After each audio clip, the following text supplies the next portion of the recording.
House will come to order. Watch yours.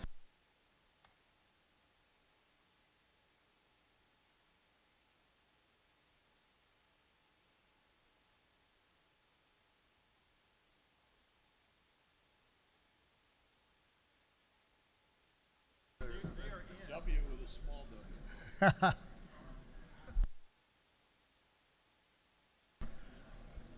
I just made a joke. I said, is the Senate working? They said, no, it's a small W. It's not a big W over there. So, but they're in session. Just checking. Just checking.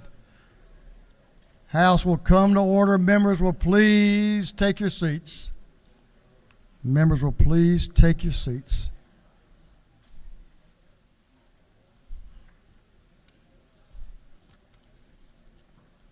Mr. Clerk, I think everyone's out of the hall, but why don't you ring the bell just for a second?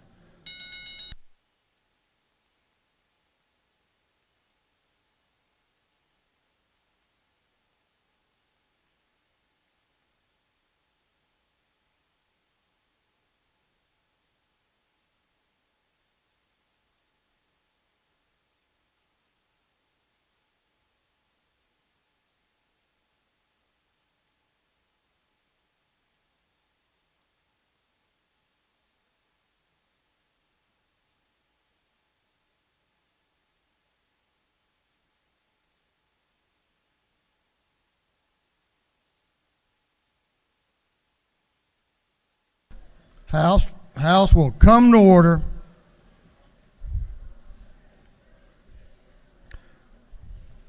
For what purpose does the Speaker Pro Tem of this House rise? Make a motion. State your motion. Mr. Speaker, I move that Senate Bill 233 be lifted off the table. Mr. Clerk, will you read the caption to Senate Bill 233? Senate Bill 233 by Senator Donizell of the 27th and others to be titled an act to amend Title 20 of the Official Code of Georgia annotated relating to education so as to provide for the establishment of promised scholarship accounts to be funded by the state in the amount of $6,000 per year. On the lady's motion that SB 233 be removed from the table, is there objection? There is objection. Does the lady move? Lady moves. All those in favor of removing Senate Bill 233 from the table will vote green, yes. Those opposed to the motion will vote no, red, and the clerk will unlock the machines.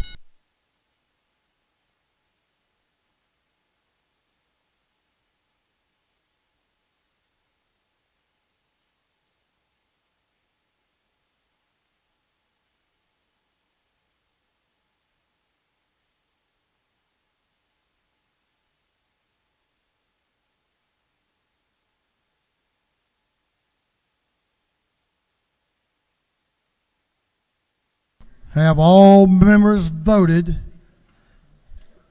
If so, the clerk will lock the machines.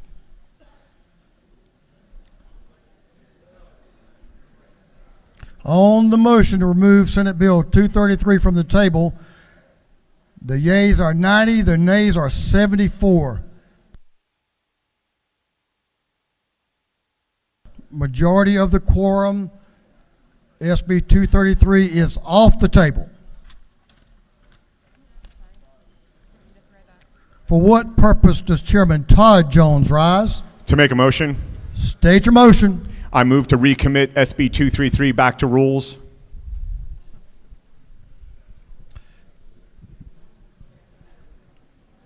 The chairman has made a motion to move SB 233 to be recommitted to the Rules Committee. Yes, sir. Mr. Clerk, will you read the caption?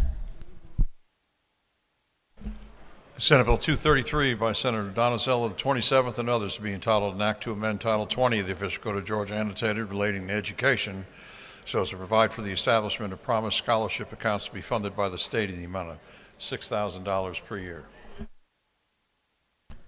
On the gentleman's motion that SB 233 be withdrawn from the calendar and recommitted to the Rules Committee, is there objection? There is objection. Gentleman move. Gentleman moves. All of those in favor of recommitting SB 233 to the Rules Committee will vote yes. Those opposed to recommitting will vote no, and the clerk will unlock the machines.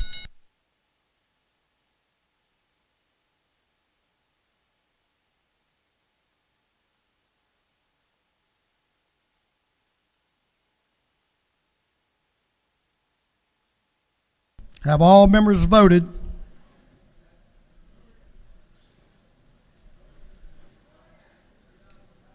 If so,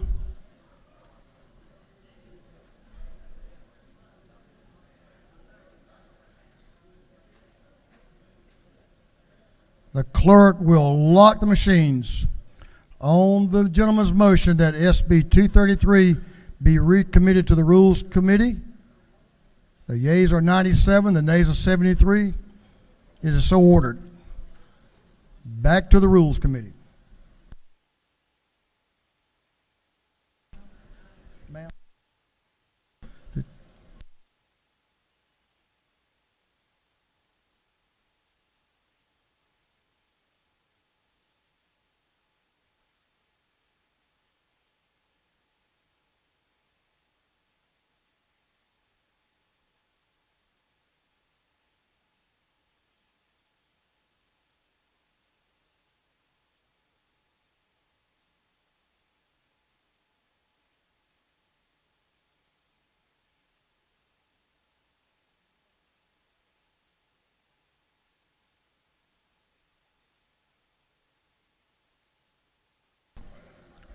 Chairman of the Rules Committee, Chairman Smith, is recognized for an announcement. Well, I sure was hoping I wouldn't have to do this again, but rules will meet in 5 minutes. Chairman Smith says, all you folks on the Rules Committee, being 3:41 in 5 minutes, this House will stand in recess until 5 minutes after 3. 3:05. We're in recess.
House will come to order.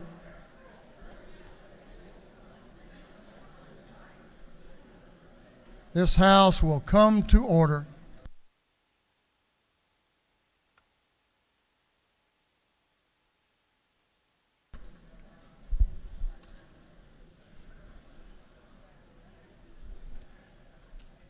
House will come to order. Members will take their seats.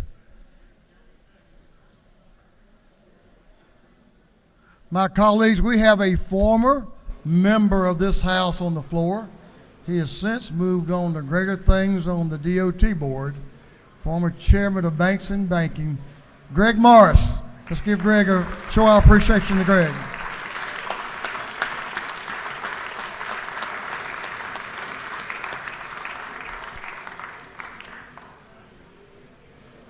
Chairman Stevens is recognized for a motion. Thank you, Mr. Speaker. I move this House agree to the Senate substitute to House Bill 557 as amended by this House. Clerk will read the caption. House Bill 557 by Representative Stevens, the 164th, to be entitled an act to amend Chapter 34 of Title 43 of the Official Code of Georgia annotated relating to physicians, assistants, and others, so as to authorize physicians to delegate the authority to advanced practice registered nurses. Chairman Stevens is recognized to explain the Senate substitute and the House amendment. Thank you, Mr. Speaker. As you might recall, Georgia is the only state in the country, except for Oklahoma, that doesn't allow the nurse practitioners to write Class II narcotic prescriptions. This was amended over in the House. We passed it out of here overwhelmingly, of course. They passed it out of the Senate and made some very good changes. They did strip out the stimulants that was in the bill, and for those 18 years or older, they will be able to prescribe some narcotics for those patients that are in emergency need. They'll be able to do a 5-day supply. And the Senate also added a section that I agree, they added 2 sections to the bill that says that hospitals that are permanently closed, and I'm going to agree to this, has their covenants not to compete if they're closed will be non-existent at that point, and that I agree to. We're working on some language on the second part, which is Section C, that says no restrictive covenant imposed or enforced by the hospital or the hospital system merged can be or acquired by a third party that such third party reduces the compensation of a physician. We're working on language on this as if you'll send it back to the Senate to make sure that we don't have some unintended consequences for this. So I would ask that you agree to the Senate substitute as amended by the House.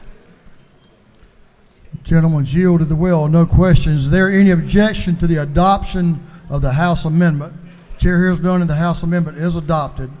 On the gentleman's motion that the House agree to the Senate substitute to House Bill 557 as amended by the House, all those in favor will vote yes. Those opposed will vote no, and the clerk will unlock the machines.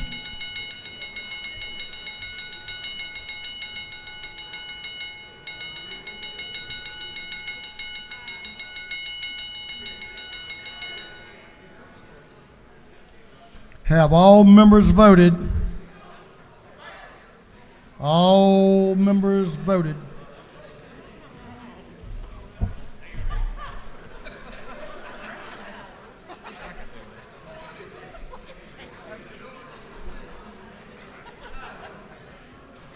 Well, that's the Spring Olympics, I think. There's what we're talking about. The Spring Olympics. All members voted. If so, the clerk will lock the machines. On the gentleman's motion, the yeas are 173, the nays are 2, and the House has agreed to the Senate substitute to House Bill 557 as amended by the House.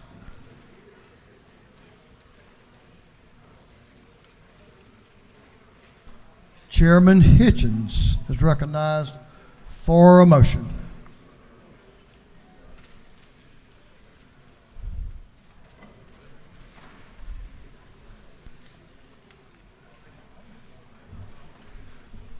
I move that the House agree to the Senate substitute for House Bill 35.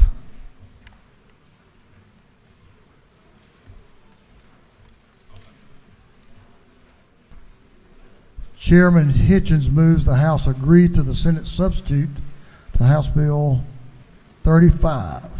Clerk will read the caption. House Bill 35 by Representative Hitchens, the 161st and others, being entitled an act to amend Chapter 2, Title 52 of the Official Code of Georgia annotated relating to the Georgia Ports Authority so as to provide for powers of the authority.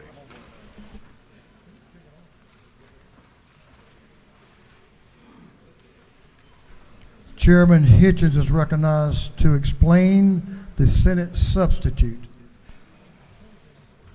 As many of you recollect, I was here about 3 weeks ago with House Bill 35, which extended the police authority for the Georgia Port Authority Police 1 mile from the radius of the existing boundaries. What the amendment over in the Senate did was it deleted the boundaries for the inland ports. Many of you know we have 2 inland ports now, one in Cordele and one in North Georgia, and we never ever considered those to be part of the port when we constructed this bill, so we agreed to it. The Ports Authority agrees to it. Gentleman has no questions. Thank you. He's yielded the well. On the gentleman's motion that the House agree to the Senate substitute to House Bill 35, all those in favor will vote yes, those opposed will vote no, and the clerk will unlock the machines.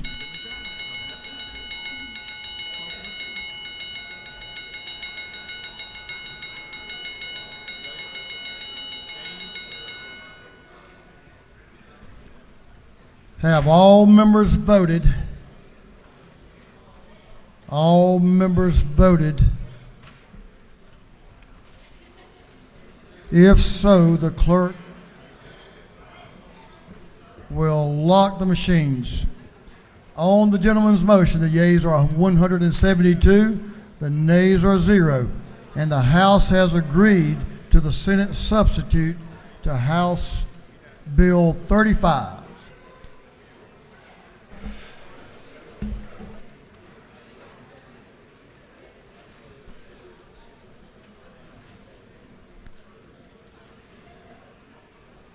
Representative Houston Gaines is recognized for a motion. Thank you, Mr. Speaker. I move that the House insist on its position on Senate Bill 63. Mr. Clerk, will you read the caption? Senate Bill 63 by Senator Roberts of the 29th and others to be titled an act to amend Chapter 6 of Title 17 of the Official Code of Georgia annotated relating to bond and recognizance so as to provide for the setting of bond and the schedules of bail. Representative Gaines is recognized to explain the motion.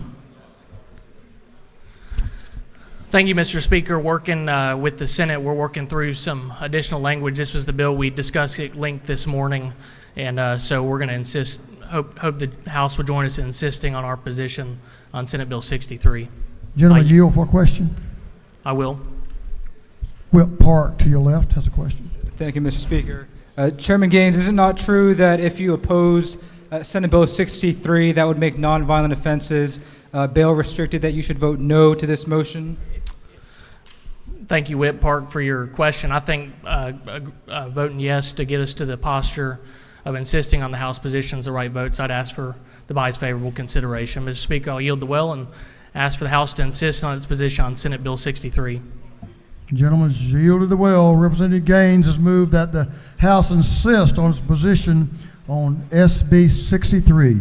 Insist. Is there objection? Chair hears none, and the House has insisted on its position on SB 63. Representative Leverett is recognized for a motion.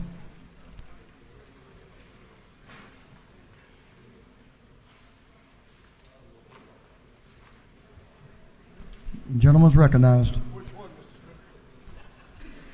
How many do you have? 80. Thank you, Mr. Speaker. I move that the House agree to the Senate substitute for House Bill 80. Mr. Clerk, will you read the caption? House Bill 80 by Representative Leverett of the 123rd and Oliver of the 82nd to be entitled an act to amend Article 1 of Chapter 14 and Title 24 of the official code of Georgia annotated relating to general provisions regarding proof generally so as to enact the Uniform Unsworn Declarations Act. Representative Leverett is recognized to explain the Senate substitute. Thank you, Mr. Speaker. Majority Caucus Chairman Williamson pointed out to me it was on the board. I just hadn't seen it, so my apologies. This is the bill that allows a written declaration that does not have to be notarized to be introduced into evidence. It was sponsored or proposed by the Atlanta International Arbitration Society. If you recall, we approved that bill, sent it back. On the way over, we caught a cleanup issue with regard to the form of the signature block, where it actually had to say that you understood you were signing it under penalty of perjury. Because we required that it's only effective if it's signed outside the United States. We also have an affirmation that you understand you affirm that you're signing outside the United States. So it was good changes, and we would ask that you approve that substitute. The gentleman has no questions. Thank you, Mr. Speaker. I yield the well and ask your favorable consideration of the Senate substitute to House Bill 80. Gentleman yielded the well. On the gentleman's motion that the House agree to the Senate substitute to HB 80, all those in favor will vote yes. Those opposed will vote no, and the clerk will unlock the machines.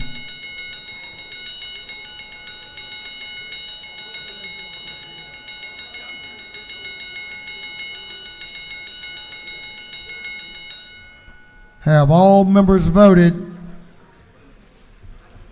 All members voted. If so,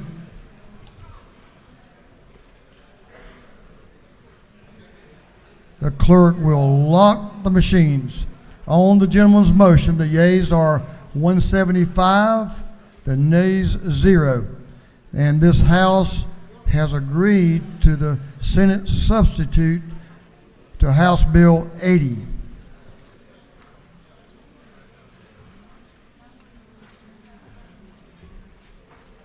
I think I'm all right.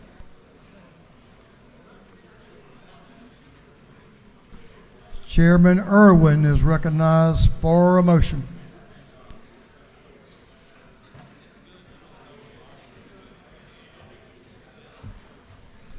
Thank you, Mr. Speaker. I move that the House agree to the Senate substitute for HB 87.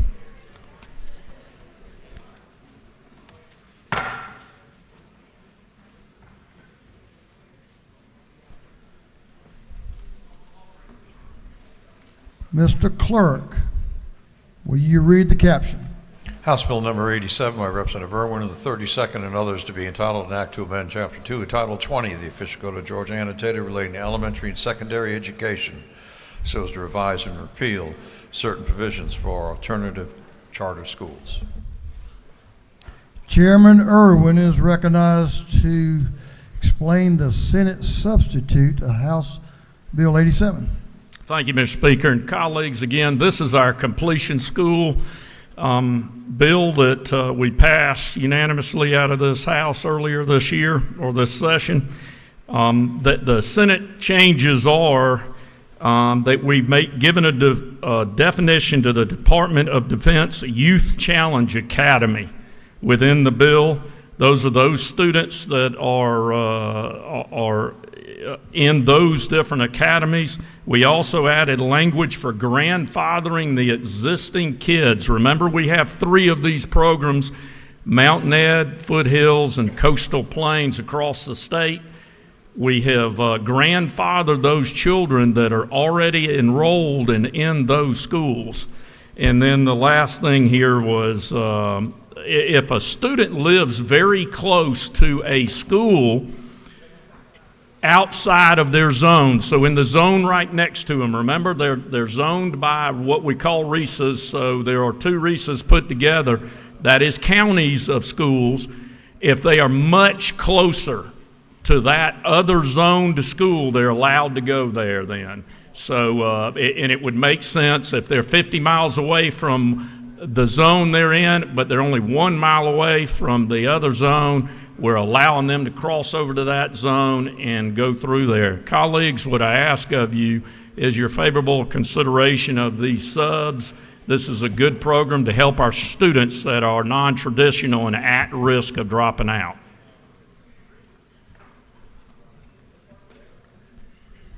Gentleman has no questions. Well, I'd ask for your favor and thank you very much, and looking forward to hopefully all agreeing. All those in favor will vote yes. Those opposed will vote no, and the clerk will unlock the machines.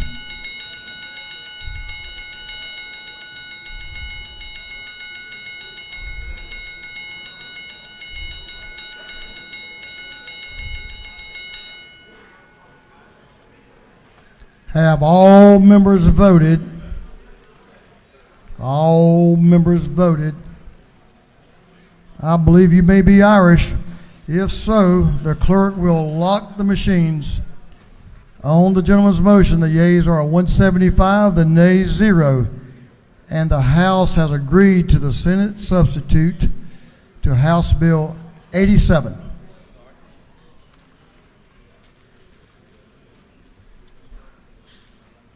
Chairman Corbett is recognized for a motion. Thank you, Mr. Speaker. I make a motion that the House agree to the Senate substitute to House Bill 120. Mr. Clerk, will you read the caption? House Bill 120 by Representative Corbett of the 174th and others to be titled an act to amend Code Section 4564 of the Official Code of Georgia annotated relating to limited driving permits for certain offenders so as to provide for standards for issuances of such permits. Chairman Corbett is recognized to explain the motion to agree to the Senate substitute. Thank you, Mr. Speaker. What we're doing here is a House Bill 120. This is a combination of a bill that passed here, House Bill 120, and House Bill 167 were combined into one bill, and the only changes other than that they made in the Senate was to add some language where the limited driving permit could be revoked for a limited reason. This is all the only change we made in the bill from when it left the House. I appreciate everybody's favorable consideration. You have no questions. The gentleman's yielded the well. On the gentleman's motion that the House agree to the Senate substitute to House Bill 120, all those in favor will vote yes. Those opposed will vote no, and the clerk will unlock the machines.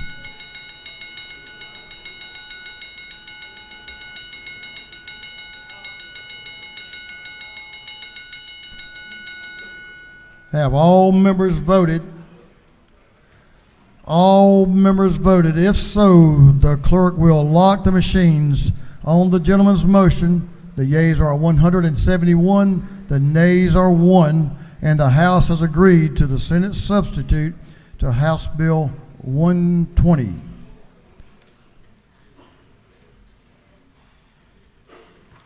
Representative Reeves is recognized for a motion. Thank you, Mr. Speaker. I move to agree to the Senate substitute for House Bill 182. Clerk will read the caption.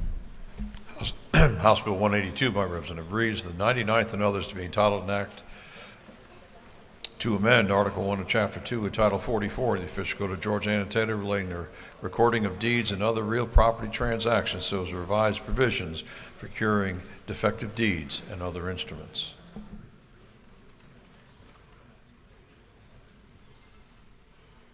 Representative Reeves is recognized to explain this motion. Thank you, Mr. Speaker. House colleagues, I present to you House Bill 182 as amended by the Senate. Section 1 of this bill was passed overwhelmingly by the House. It's a State Bar of Georgia real property law section amendment based on in response to a court decision to keep clear title and security interests safe. Section 2 and following was the product of a lot of House work. Even though it is a Senate amendment, it was formerly House Bill 292, which passed the House Judiciary Committee, but shortly before crossover day. It is also a Title 44 provision regarding mortgages, title insurance, things like that. So would ask your favorable consideration of House Bill 182 as amended. Thank you. I yield well. Will he yield for a question? I will yield for a question, Mr. Speaker. Well, the question waived, so you're good. The gentleman has yielded the well. Thank you. On the gentleman's motion that the House agree to the Senate substitute to House Bill 182, all those in favor will vote yes, those opposed will vote no, and the clerk will unlock the machines.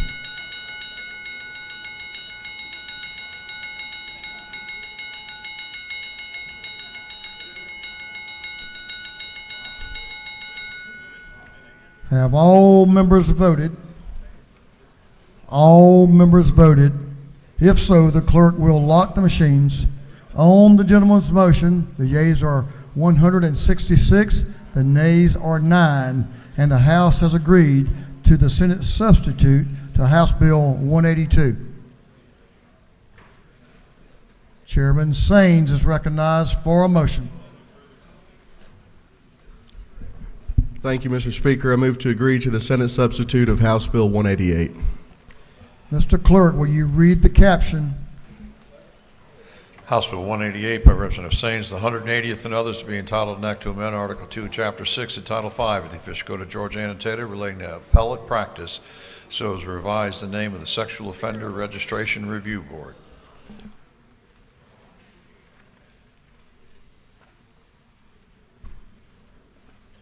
Chairman Saines is recognized to explain his motion. Thank you, Mr. Speaker. The Senate substitute simply clarifies the scope of what we've done in Merriam's Law, which is formerly the Dangerous Sexual Predator Prevention Act, which passed unanimously in this chamber and in the Senate.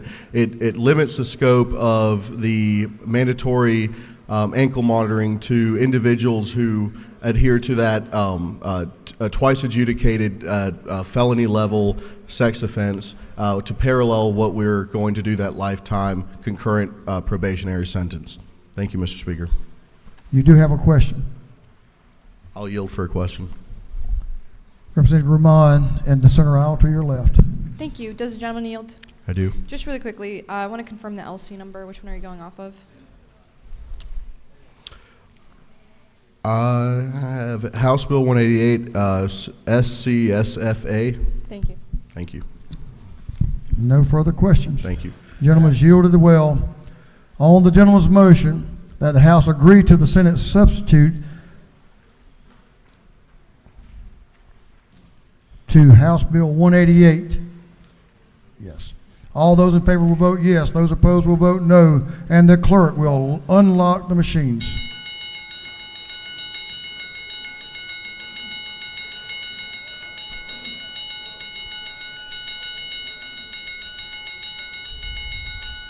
Have all members voted? All members voted. If so, the clerk will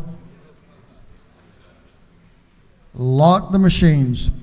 On the gentleman's motion, the yeas are 172, the nays are 0, and the House has agreed to the Senate substitute to House Bill 188.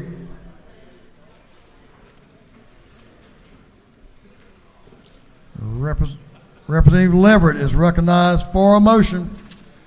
Thank you, Mr. Speaker. I move that the House agree to the Senate substitute to House Bill 227. Mr. Clerk, will you read the caption? House Bill 227 by Representative Leverett of the 123rd and others to be entitled an act to amend Title 16 of the Official Code of Georgia Annotated relating to crimes and offenses, so as to provide for the offense of criminal interference with critical infrastructure. Representative Leverett is recognized to explain his motion. Thank you, Mr. Speaker. Ladies and gentlemen, this was the critical infrastructure bill that created the enhanced penalties for damage to critical infrastructure like utilities and power substations, as well as electronic interference with financial data and other kinds of systems of that nature. In the Senate, they added the word railroads to vital public service. We felt it was already included in the terms, but they wanted to be there expressly, so we agreed. And then we added a cross-reference on the last page to the use of the word vital public service in the domestic terrorism statute. So I'd ask your favorable consideration of those changes. We think it improves the bill. You have a question. Gentleman yield? Yes, I yield. Representative Moore to your left has a question. Does the gentleman yield? I yield, yes, ma'am. Thank you, Speaker. Thank you. Does this include the covered bridge? God knows we need that. I'm in not Marietta? sure if it would, well, it does include transportation systems. I suppose that would be a matter of interpretation.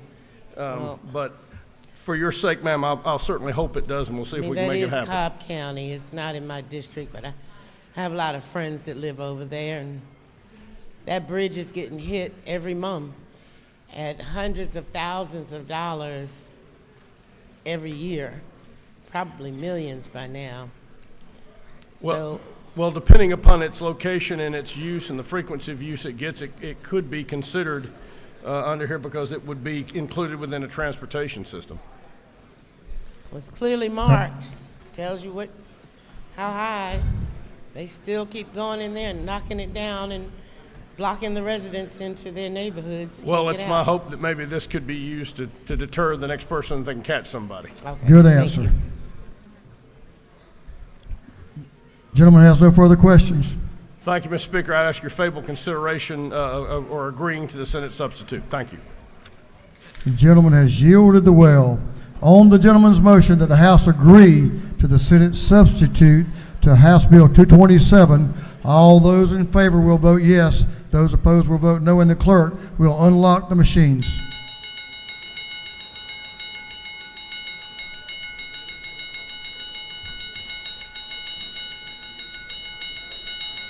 Have all members voted? All members voted. If so, the clerk will lock the machines. On the gentleman's motion, the yeas are 169, the nays are 0, and the House has agreed to the Senate substitute to House Bill 227.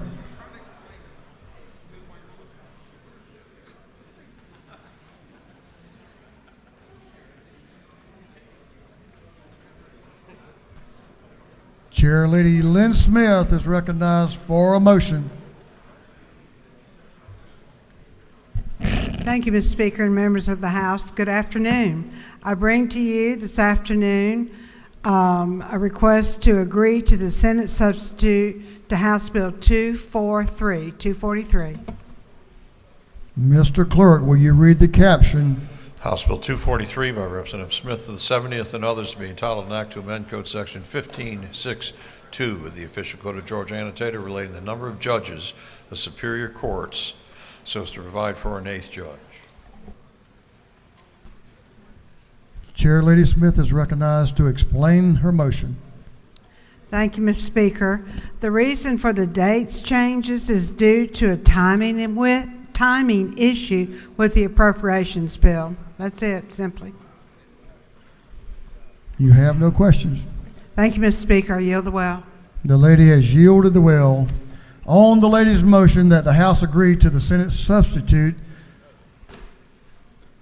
to House Bill 243, all those in favor will vote yes, those opposed will vote no, and the clerk will unlock the machines.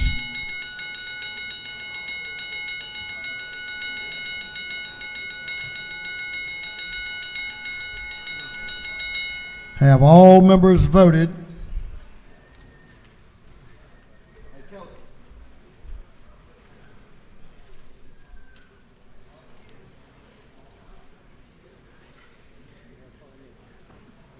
All members voted. If so, the clerk will lock the machines. On the lady's motion, the yeas are 163, the nays are 0, and the House has agreed to the Senate substitute to House Bill 243. Chairman Corbett is recognized for a motion. Thank you, Mr. Speaker. I make a motion that the House agree to the Senate substitute to House Bill 268. Mr. Clerk, will you read the caption? House Bill 268 by Representative Corbett of the 174th and others to be entitled an act to amend Chapter 6A, Title 35 of the Official Code of Georgia Annotated relating to Criminal Justice Coordinating Council so as to provide for the establishment of a grant program to support local law enforcement agencies. Chairman Corbett is recognized to explain the Senate substitute. Thank you, Mr. Speaker. The changes in the bill in the Senate on line 81, we added a sunset, which I agree with. Lines 91 and 93, we swapped the Attorney General and a member of State Patrol from 4 to 5 because it had those out of place. That was a error we made drafting it originally. And then on line 108, now the governor will appoint ones listed in 5 through 10 instead of 4 through 10. And that's the only changes in the bill, Mr. Speaker. Members, I appreciate your favorable consideration. I have a question. Yes, sir. You didn't really mean the House made a mistake in drafting. No, I misspoke, Mr. Speaker. I believe they inadvertently messed up over in the when they drafted the bill. It was not the House that did that. Thank you for clarifying that. The gentleman's yielded the well. On the gentleman's motion, the House agreed to the Senate substitute to House Bill 268. All those in favor will vote yes. Those opposed will vote no. And the clerk will unlock the machines.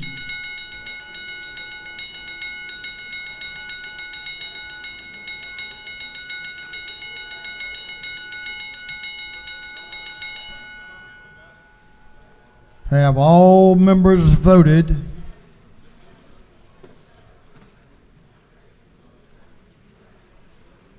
All members voted. If so, the clerk will lock the machines. On the gentleman's motion, the yeas are 158, the nays are 5, and the House has agreed to the Senate substitute to House Bill 268.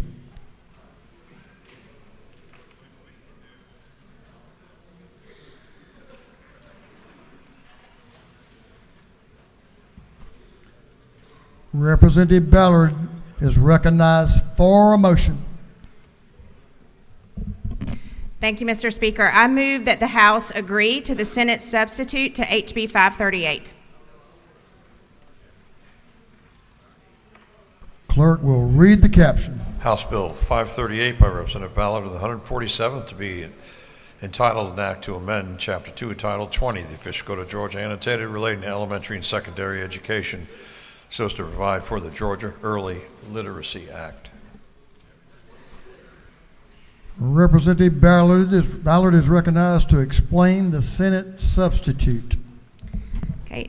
The language of the substitute of the amendment originated with HB 1357, which passed the House unanimously in 2022 and was added at the request of the PSC. It deals with procedures to consider teacher certification for teachers who move here who are licensed in other states, and I ask for your favorable consideration. You have no questions. Thank you. I yield the well. Ladies yielded the well. On the lady's motion that the House agree to the Senate substitute to HB 538, all those in favor will vote yes, those opposed will vote no, and the clerk will unlock the machines.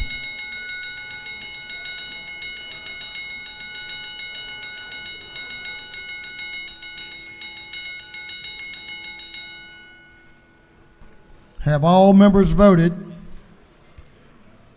If so, the clerk will lock the machines.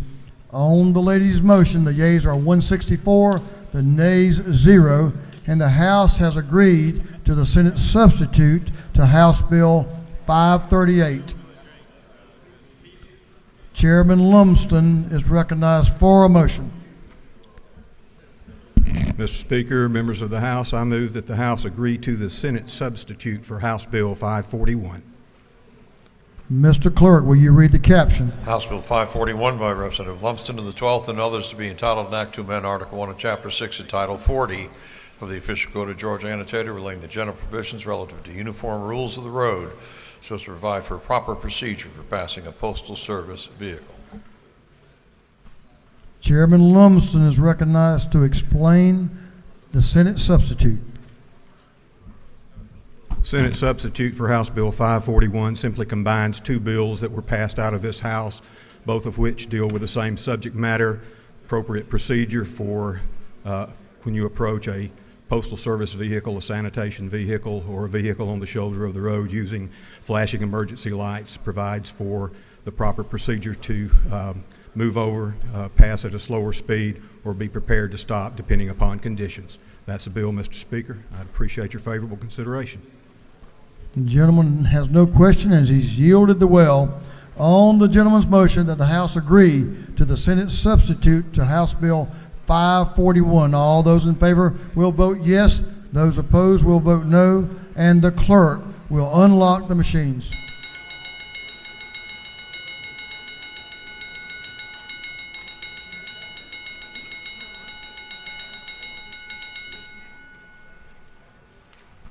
Have all members voted? Have all members voted? If so, the clerk will lock the machines. On the gentleman's motion, the yeas are 168, the nays are 0, and the House has agreed to the Senate substitute to House Bill 541. The Dean of this House, Chairman Gerald Green, is recognized for a motion. Thank you, Mr. Speaker and members of the House. I move that the House agree to the Senate substitute to House Resolution 157. Mr. Clerk, will you read the caption? House Resolution 157 by Representative Green and the 154th and others, authorizing the lease of certain state-owned property located in Appling County and authorizing the conveyance of certain state-owned property located in Bacon County. Chairman Green is recognized to explain the Senate substitute. Thank you, Mr. Speaker. This is under our conveyances. We had passed, and since the Senate, they added one more, and it was for Muskogee County. And I have talked to the members of the delegation, and they are in agreement with what the Senate has done. Mr. Speaker, if there's no questions, I yield the well.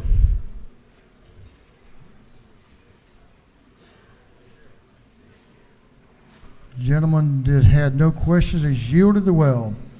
On the gentleman's motion that the House agree to the Senate substitute to House Resolution 157, all those in favor will vote yes. Those opposed will vote no. And the clerk will unlock the machines.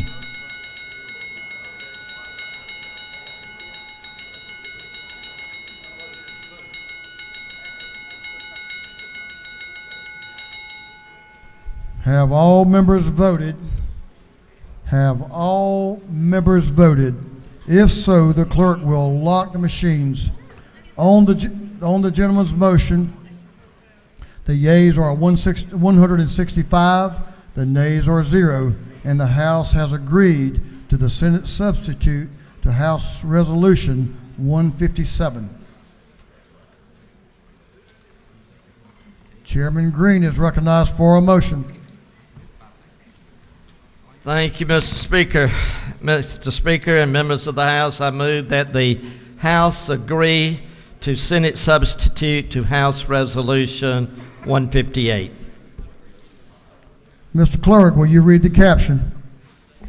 House Resolution 158 by Representative Green and the 154th, authorizing the grant of non-exclusive easements for the construction, installation, operation, and maintenance of facilities, utilities, roads, and ingresses and egresses. Chairman Green is recognized to explain the Senate substitute. Thank you, Mr. Speaker. Ladies and gentlemen of the House, the Senate added a couple of more that were not ready when the State Properties was meeting, and they finished up putting those together, and they were added in the Senate. They deal with Bacon County, Chattahoochee County, Gwinnett County, and Wheeler County. Mr. Speaker, if there's no questions, I yield the well.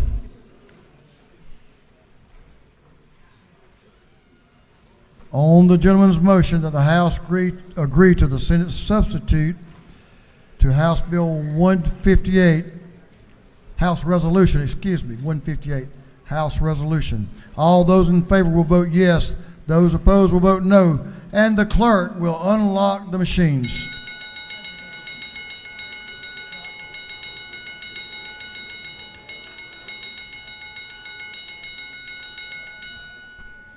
Have all members voted?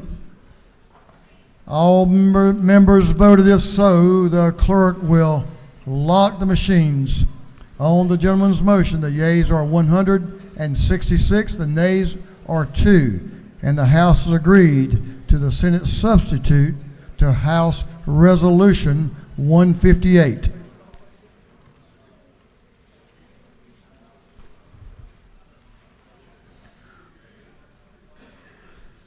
Floor Leader McDonald is recognized for a motion. Mr. Speaker, I make a motion that the House agree to Senate substitute to House Bill 163. Mr. Clerk, will you read the caption? House Bill 163 by Representative McDonald, the 26th, and others, to be entitled an act to amend Chapter 10 of Title 49 of the Official Code of Georgia annotated relating to Georgia Board of Health Care Workforce, so as to provide for student loan repayment for medical examiners employed by the Division of Forensic Sciences. Representative McDonald is recognized to explain the Senate substitute. Thank you, Mr. Speaker, ladies and gentlemen of the House. There's only a minor change. This is the GBI loan repayment program that's being managed by the Georgia Student Finance. This is the only change that was made is that it was to begin January of 2024. The change is now any current GBI medical examiner can be a part of this loan repayment. Since this bill started, we were at 9 when it started. We've had 1 to leave, so we're at 8 for medical examiners in the whole state of Georgia. But we do have 3 that have guaranteed to come when this bill passes. And for those from Central Georgia and South Georgia, 1 has agreed to go to Macon, Georgia to be a medical examiner, which is great for our state. So, Mr. Speaker, if there are no questions, I yield the well.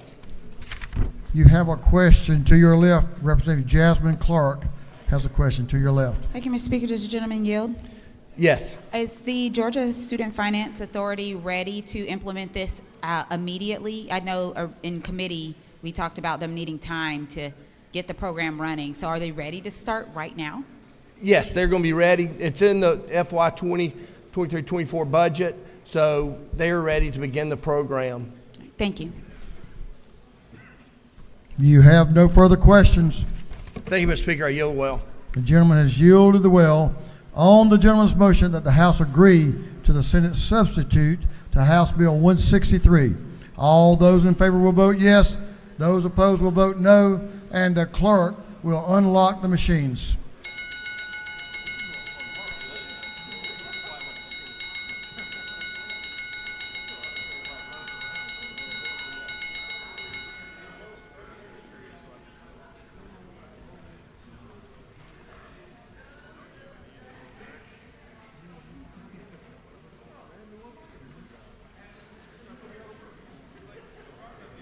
Have all members voted? If so, the clerk will lock the machines. On the gentleman's motion, the yeas are 168, the nays are 1, and the House has agreed to the Senate substitute to House Bill 163.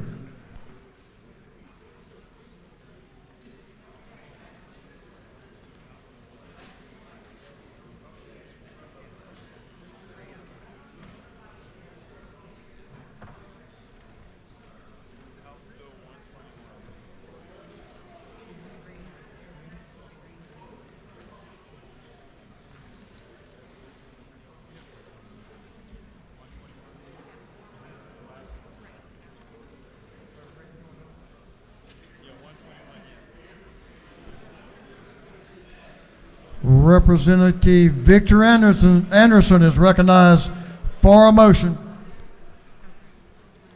Thank you, Mr. Speaker. I move that the House agree to the Senate substitute to House Bill 121.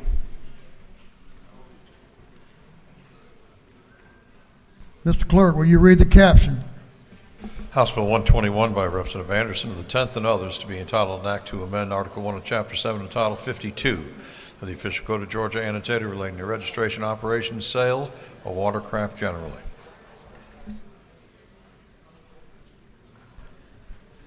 The gentleman is recognized to explain the Senate substitute. Thank you, Mr. Speaker. House Bill 121 is the wake boat bill that passed out of this chamber a couple of months ago. In the Senate substitute, we've done a couple of things. First of all, we've removed the code or the lines that refer to 400 feet from shore to shore. We've also added a provision that allows for, with proper licensing for side-by-side UTVs, to get a special license plate and be eligible to drive on county roads and cross state and municipal roads only. If there's no questions, I'll yield the will. Well, you have no questions. Thank you. The gentleman has yielded the well. On the gentleman's motion that the House agree to the Senate substitute to House Bill 121, all those in favor will vote yes. Those opposed will vote no. And the clerk will unlock the machines.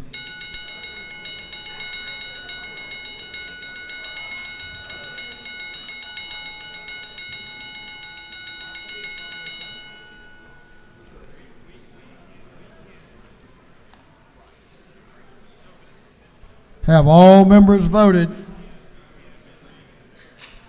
All members voted. If so, the clerk will lock the machines. On the gentleman's motion, the yeas are 165, the nays are 2, and the House has agreed to the Senate substitute to House Bill 121.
Chairman Carson is recognized for a motion.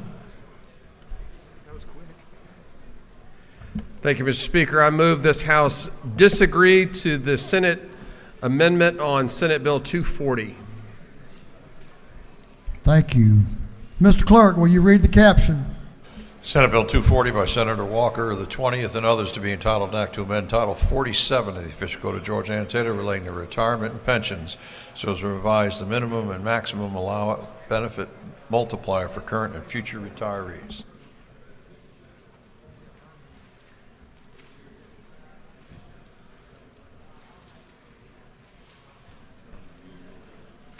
Chairman Carson is recognized to explain his disagreement to the Senate amendment. Folks, this is Senate Bill 240. The Senate adds some new language that's not been through committee on our side, and we're just in a disagree posture. Just ask for the House's favorable consideration. On the gentleman's motion that the House disagree to the Senate amendment, is there objection? Chair hears none, and the House has disagreed to the Senate amendment to Senate Bill 240.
Mr. Clerk, will you read the caption to House Resolution 651?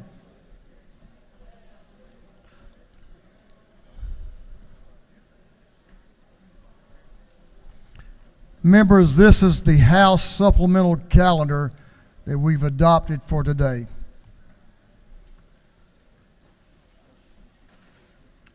H.R. 651.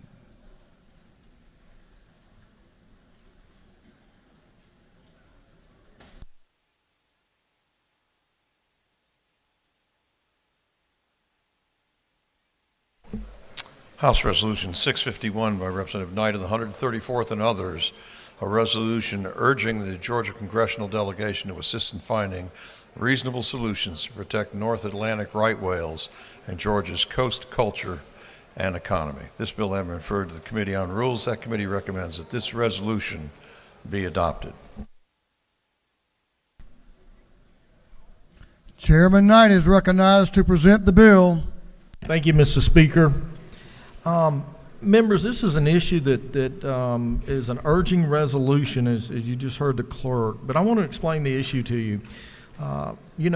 First of all, from a conservation point of view, as a sportsman, the chairman of the Sportsman's Caucus, many of you have seen me for years up in the well.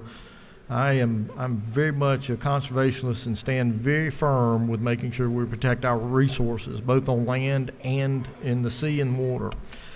And what this resolution deals with is proposed rules that are coming out of National Marine Fisheries Service in regards to strikes, vessel strikes on the Atlanta right whale. And we know those are endangered species. And again, we in Georgia take our conservation very seriously.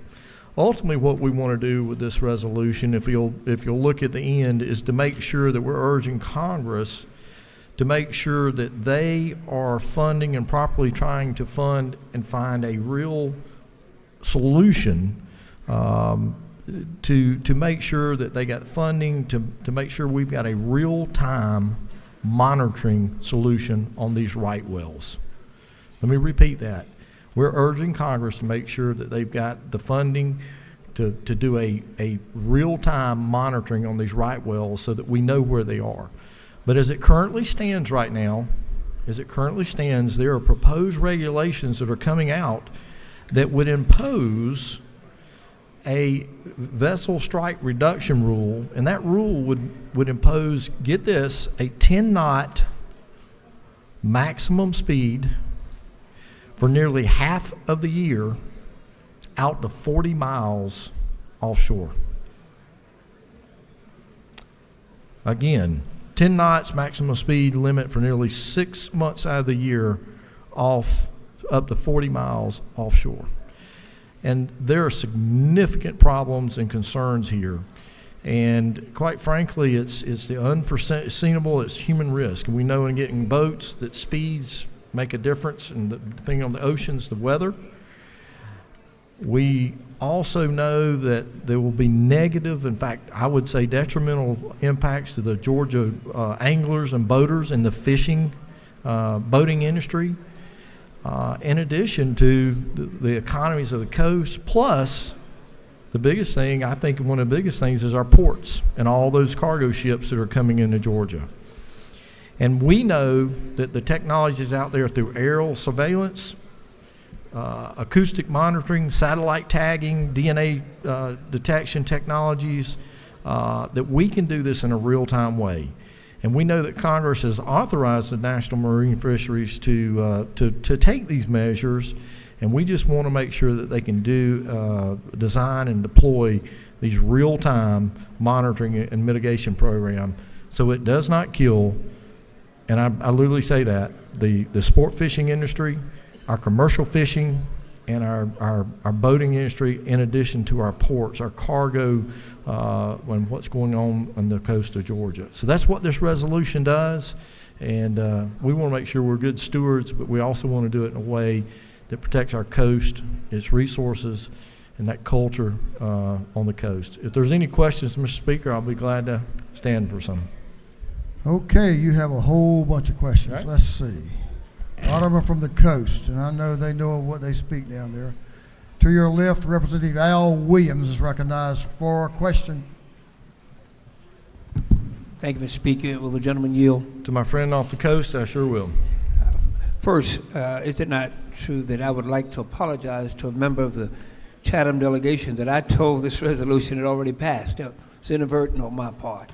Well, you're going to help, I hope, make sure we rectify that problem. Will the gentleman further yield? Yes, sir. What effect, based on what you're saying, what effect would this have on the commercial shrimping industry on the coast of Georgia? That's a great question, Representative. I know that's very dear and to your heart, not only being right there at the heart of what we all enjoy is Georgia seafood and shrimp, not only shrimp, but again, the seafood and the fish off of it. My understanding, again, to the rules, if you've got a vessel that's 35 feet or longer, and during this time, almost 6 month period, if you're outside of Georgia waters, which I think is either 3 or 4 miles, you are restricted by this. And I think it would be very detrimental to our commercial fishing industry, and certainly detrimental to our local folks, especially shrimpers who are already under the gun.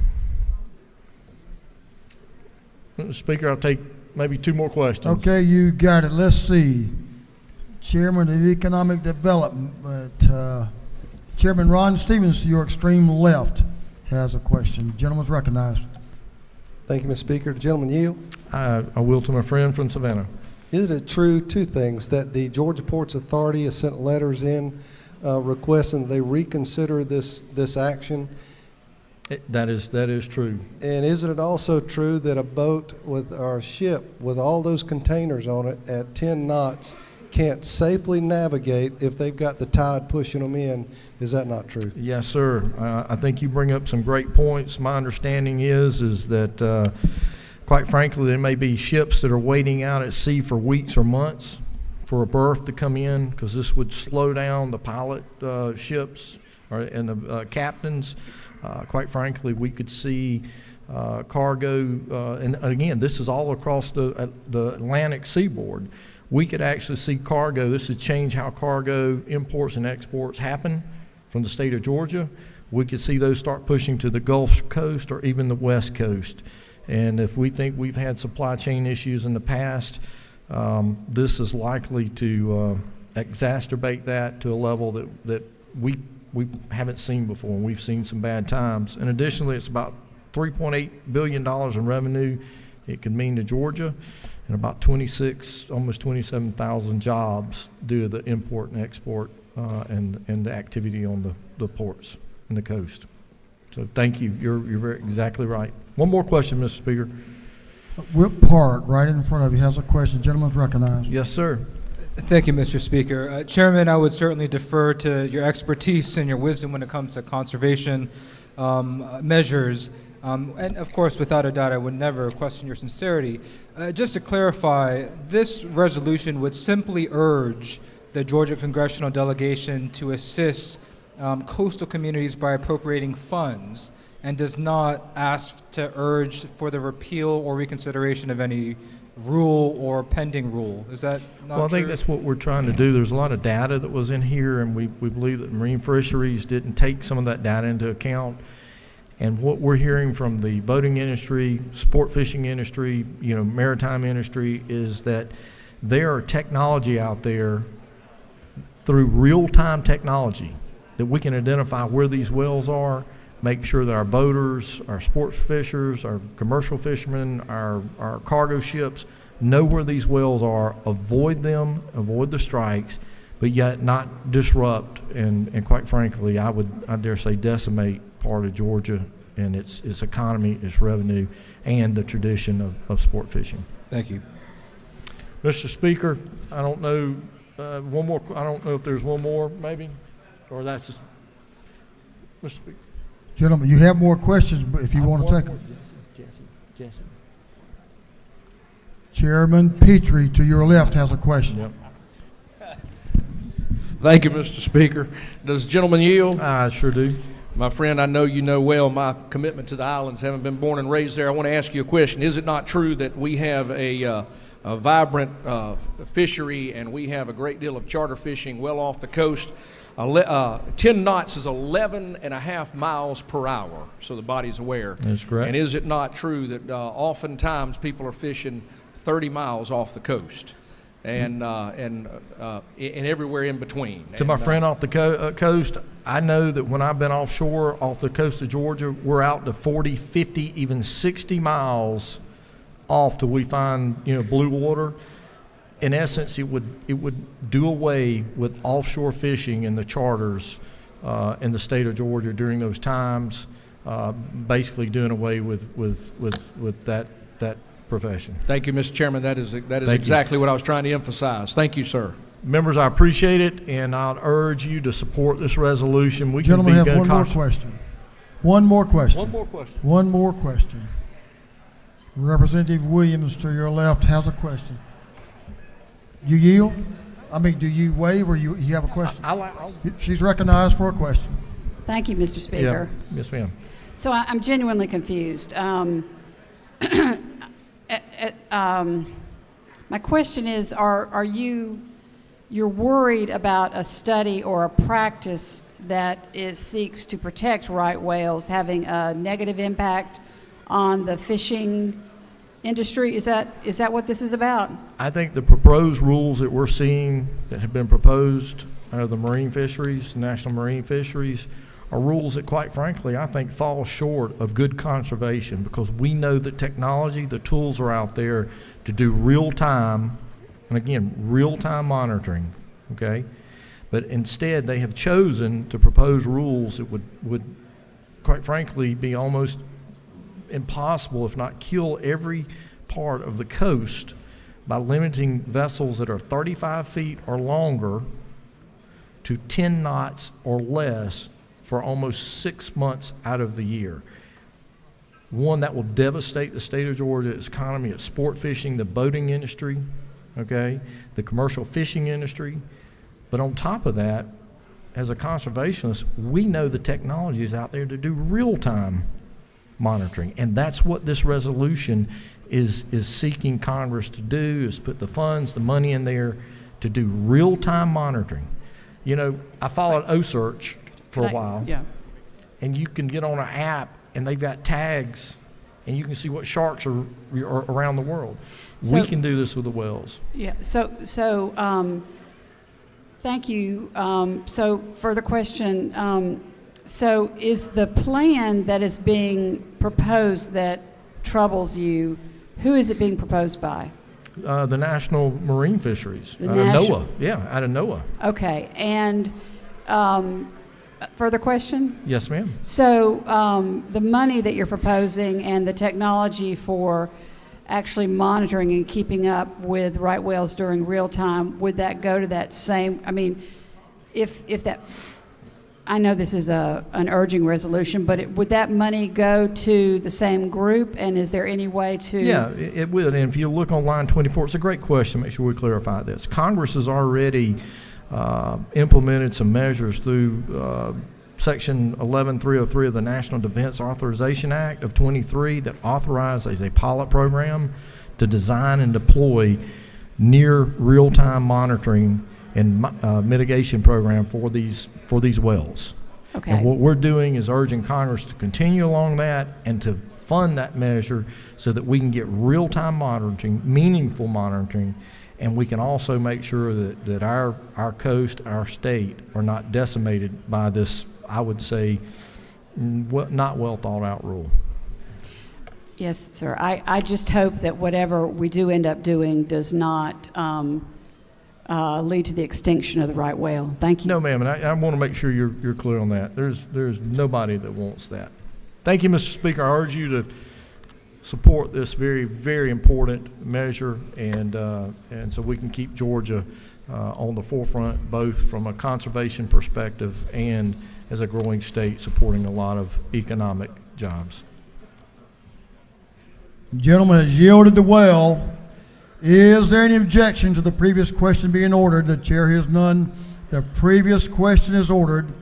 Is there any objection to agreeing to the report of the committee, which was favorable to the adoption of the resolution? The chair hears none. The report of the committee is agreed to. Shall this resolution now be adopted?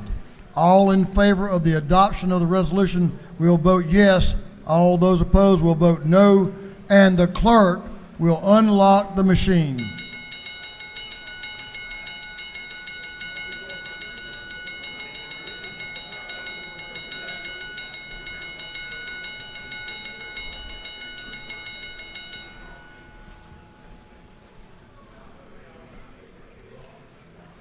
For what purpose does Chairman Collins rise? I know you have some whales up there where you live. Parliamentary inquiry, Mr. Speaker. State your inquiry. Have we ever heard any kind of response back when we send up urgent resolutions to Congress? Do they ever respond back and say, hey, we appreciate you, or we don't like you? Just a curious question. I'm supporting the resolution, by the way, just parliamentary inquiry. Well, that's a good question. I think they probably read them to an empty house from time to time when we see up there. But it's definitely a good question. And I'm sure the gentleman believes everything he said about the U.S. system in the Senate and the House. Have all members voted? All members voted. If so, the clerk will lock the machine. On the adoption of the resolution, the yeas were 168, the nays 2. The resolution having received the requisite constitutional majority is therefore adopted. Representative Burchett is recognized for a motion.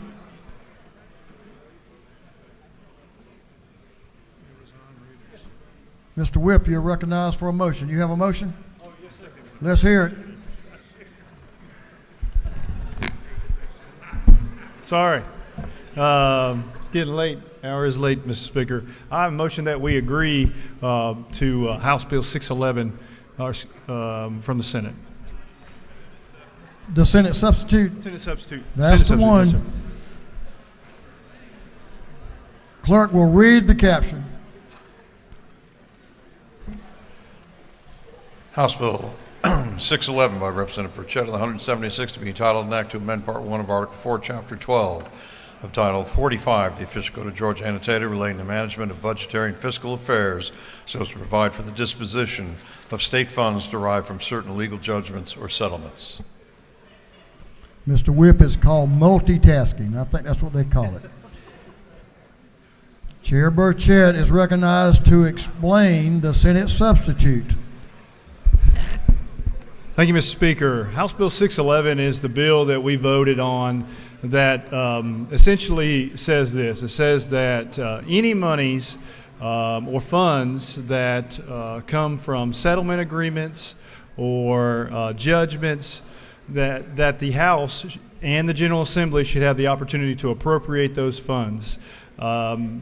As with any lawyer's bill, the lawyers over on the other side rearranged the words and didn't change the policy, underlying policy. It's the same bill, same exact bill. The effective date is June 1, and essentially says that any settlement agreement or any proceeds from a settlement shall be appropriated in line with any MOU settlement agreement that is a part of that litigation. We will be bound by those settlement agreements and MOUs. In other words, the money that we receive as a state, we can't just spend however we want to spend. If there's an MOU or a settlement agreement that says opioid mitigation is where we must spend the money, that is where we must spend the money. We can't just spend wherever we like. But it does assert that the General Assembly is the appropriators of the state and that we will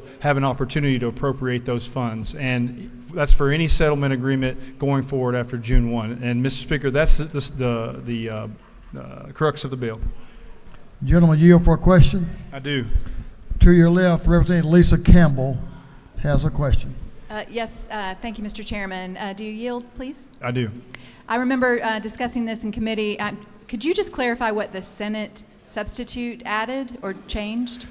They didn't change the underlying policy of the bill. The only thing they did was rearrange the wording in the bill. We added judgment to the bill and made sure, for clarity purposes, that June 1 applied to settlements, judgments, and any MOU that is attached. We added the word MOU because these national settlements all have a MOU where the state gets the local jurisdictions, cities, counties to agree to an MOU, and so we thought it was important that we recite that in the bill. So there's no underlying policy change, just addition of words.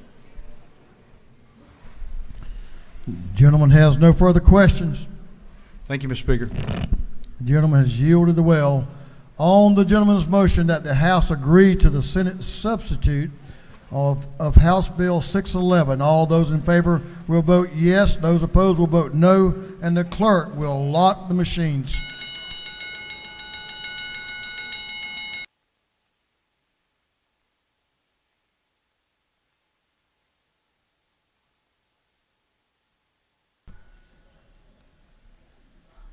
Have all members voted?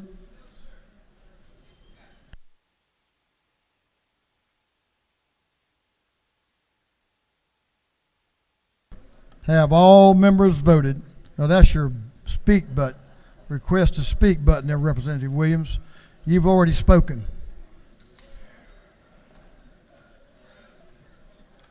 Okay, we got you now. All members voted. If so, the clerk will lock the machines. On the gentleman's motion, the yeas are 171, the nays are 0, and the House has agreed to the Senate substitute to House Bill 611.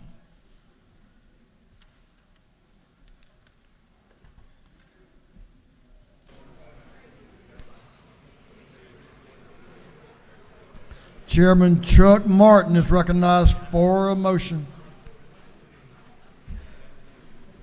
Thank you, Mr. Speaker. I move that the House disagree to the Senate amendment to the House substitute for Senate Bill 13, that the House disagree. Mr. Clerk, will you read the caption? Senate Bill 13 by Senator Albers, the 56 and others to be entitled an act to amend Code Section 913-161, 4414-162, and 4841 of the Official Code of Georgia annotated relating to where and when sales under execution held and change of places of public sales by court order. Ladies and gentlemen, the Senate added back in some language. Hold it just a minute there, Mr. Chairman. sorry. So you're doing, let's say you have a disagreement here. Yeah, we need you to explain that motion you just made. That's what I need, so I need to know what you're doing. Gentleman's recognized. Thank you, Mr. Speaker. Apologies for getting ahead of my speaker. Ladies and gentlemen, I just ask that you disagree so we will get in a posture to appoint a conference committee and work this out. The Senate added some things to a good bill we had passed out of here, I think, without a dissenting vote, and we'll work with them if I can get you to concur with me and disagree to the Senate amendment. If there are questions, I'll answer them. Otherwise, I yield the well. Great job. You have no questions. The gentleman yielded the well. On the gentleman's motion that the House disagree to the Senate amendment to the House sub, is there objection? The chair hears none, and the House has disagreed to the Senate amendment to the House sub to Senate Bill 13.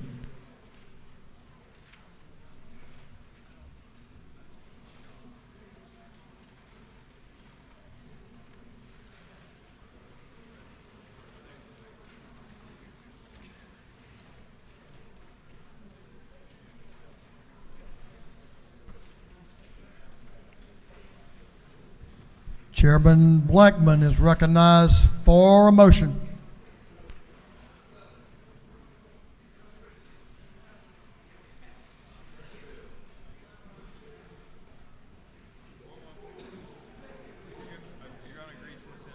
I know.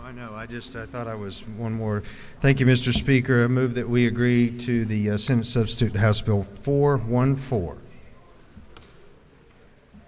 Mr. Clerk, will you read the caption? House Bill 414 by Representative Blackman and the 146 and others be entitled an act to amend Chapter 1 of Title 37 of the Official Code of Georgia annotated relating to governing and regulation of mental health so as to provide for a grant program within the Department of Behavioral Health and Developmental Disabilities. Chairman is recognized to explain his agreement to the Senate substitute. Thank you, Mr. Speaker, fellow members. If you recall, House Bill 414 would create a matching grant program to help our military service member veterans and their families access behavioral health services through nonprofit community programs. There are two changes from the Senate. One, and this is agreed upon by both departments, it would move it from the administrative portion from the Department of Behavioral Health to the Department of Veterans Services, and it would also add a transparency piece on lines 53 through 55.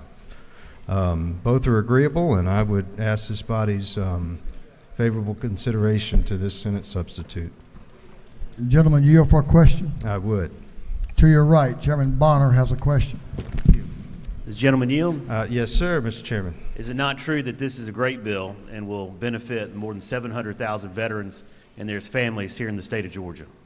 I certainly hope the gentleman knows what he speaks. Yes, sir, I would agree with that. You have no further questions. I'll yield the well. Thank you, Mr. Speaker. Thank you, fellow members. Gentleman has yielded the well.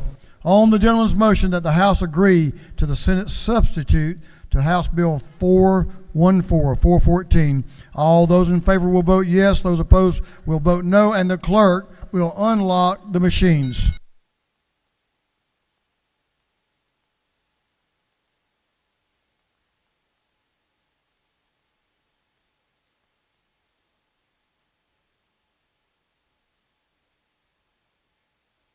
Have all members voted?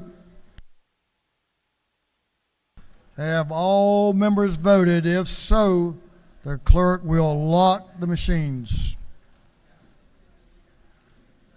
On the gentleman's motion, the yeas are 169, the nays are 0, and the House has agreed to the Senate substitute to House Bill 414.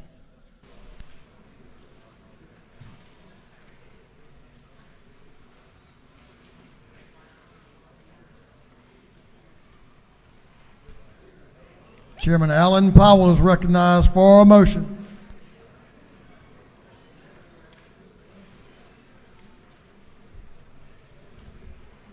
Thank you, Mr. Speaker. I'd like to move for this House to agree to the Senate substitute as amended by the House.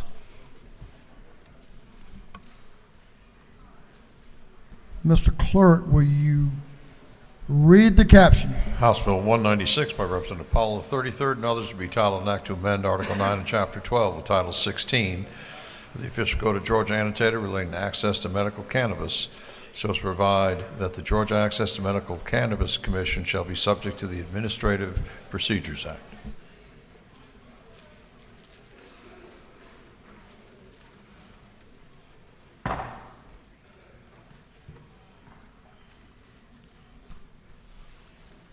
Please, members, give your attention to the member in the well. Chairman Powell is recognized to explain his motion.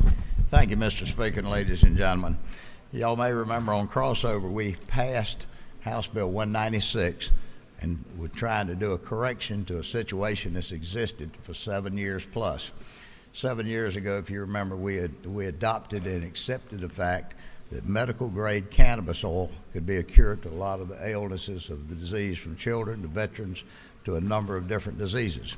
4 years ago, we had established a commission to move forward, and here we are 4 years later, and it's still not gone forward. There was two, you may remember, that were granted a license before TRO was accepted. You may remember the dialogue of that day, that they were not subject to open records, and because of that fact, that brought on litigation that has tied and embroiled this process.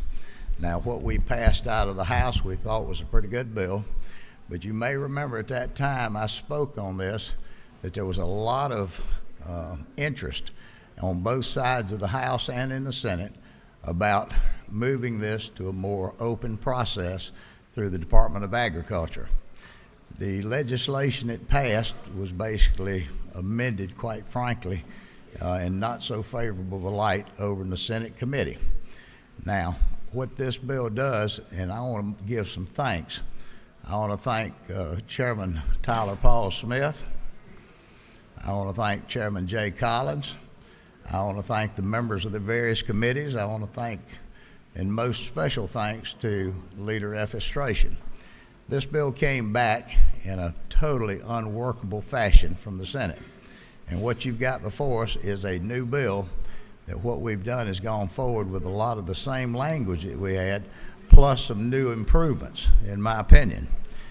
Ladies and gentlemen, what this bill does, this abolishes the Cannabis Commission and it transfers its functions to the Agriculture Department, where there's a responsible elected official that can be accountable to the people of this state to administer the program. The Division of Agriculture will be subject to Administrative Procedures and Open Records Act, so there's no secrecy and by any unelected bureaucrat. The appeals and the decisions of the administrative agency will be made, any of these appeals will be made by the statewide business courts.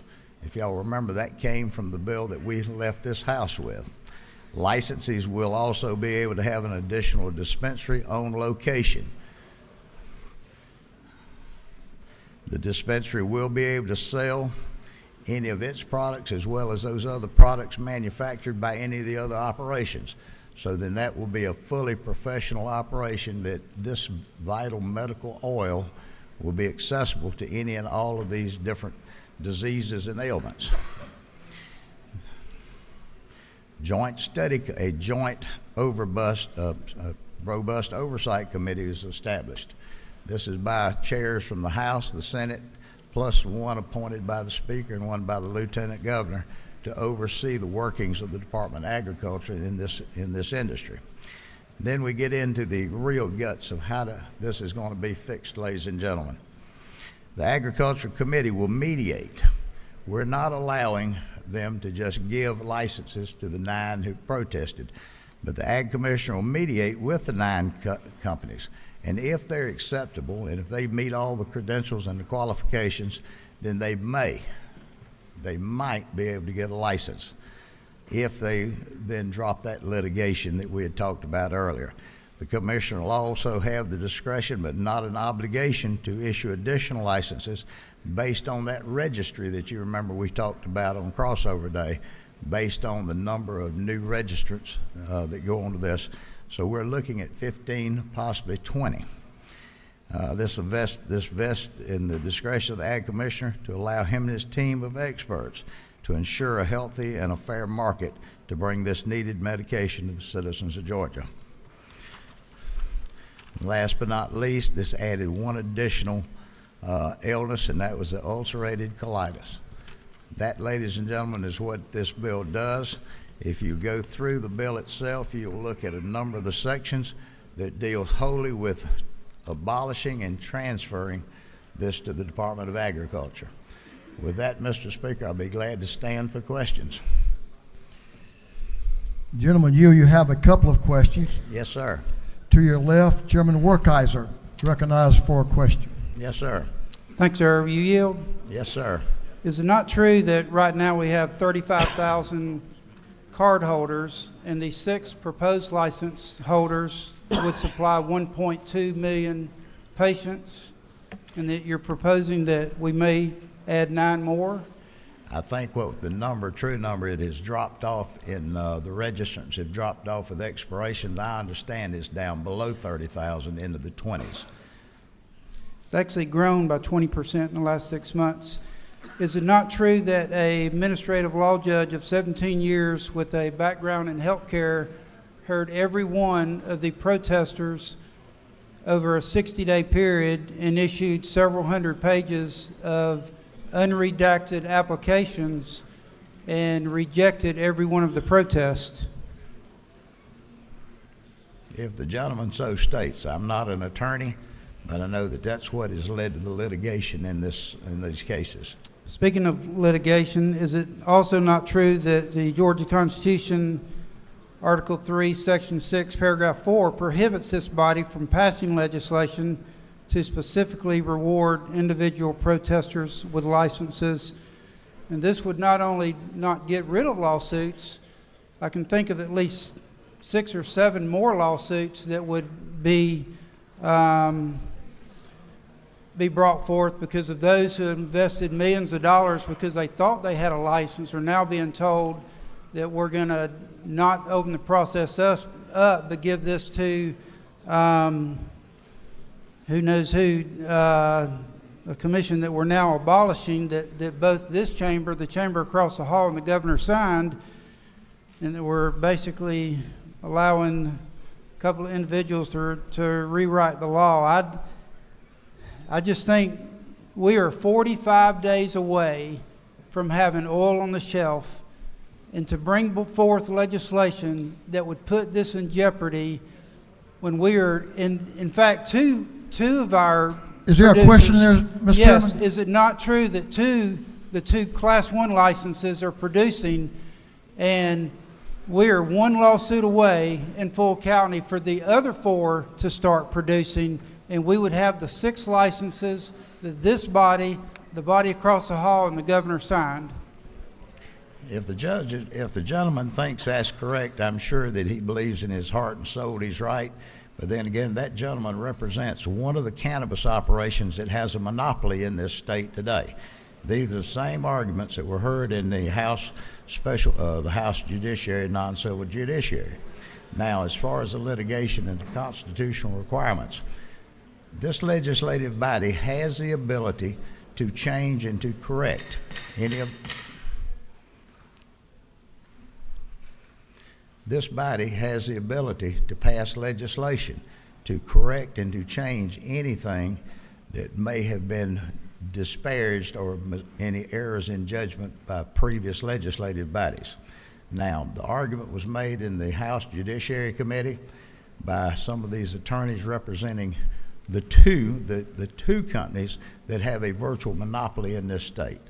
Now, there's 4 that have not been, that were tentatively awarded, and you have 9, and for the people in the House, that they may remember the arguments, that the 9 that protesters, they protested because of the process of the evaluation, which was not dealt with, and that's the reason it's in litigation today. And this has been tied up, and it has the potential, according to the attorneys on judiciary and to the attorneys that basically spoke during these committee meetings, that this could be tied up for a number of years. And most of us have realized that it is not healthy to have 2 companies to have a virtual monopoly in this state. Is it not true those 2 large companies that you're referring to testified in committee, both in the House and the Senate, that they wish the other 4 were producing, and the only reason we have a duopoly is because the protesters keep filing additional lawsuits, and if it is the goal of this body and everyone else to get medicine to the patients within 45 days, is it not true we should vote no on this bill? I appreciate your passion. We've been on the opposite side of this for a couple of years. I'm glad we agree on every other issue, and I appreciate your efforts. Appreciate your zealousness to represent from this floor the interest of the company that's located in your district. Well, the gentleman will stick to answering the questions very closely. Now, you have a lot of questions here, Mr. Chairman, so we're going to have a couple of more.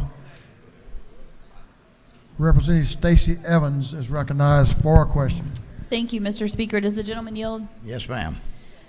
Mr. Chairman, is it true, I'm looking at the documents here, the bill you're asking us to agree to is 54 pages. Am I right? There's a second part that's going to be addressed, again, dealing with hemp legislation. Will you further yield? Yes, ma'am. That 54-page bill that we're asked to agree to right now is much different than the 12-page bill that was vetted in committee in the House and voted on by this body on crossover day, true? That is correct. Will you further yield? I certainly will.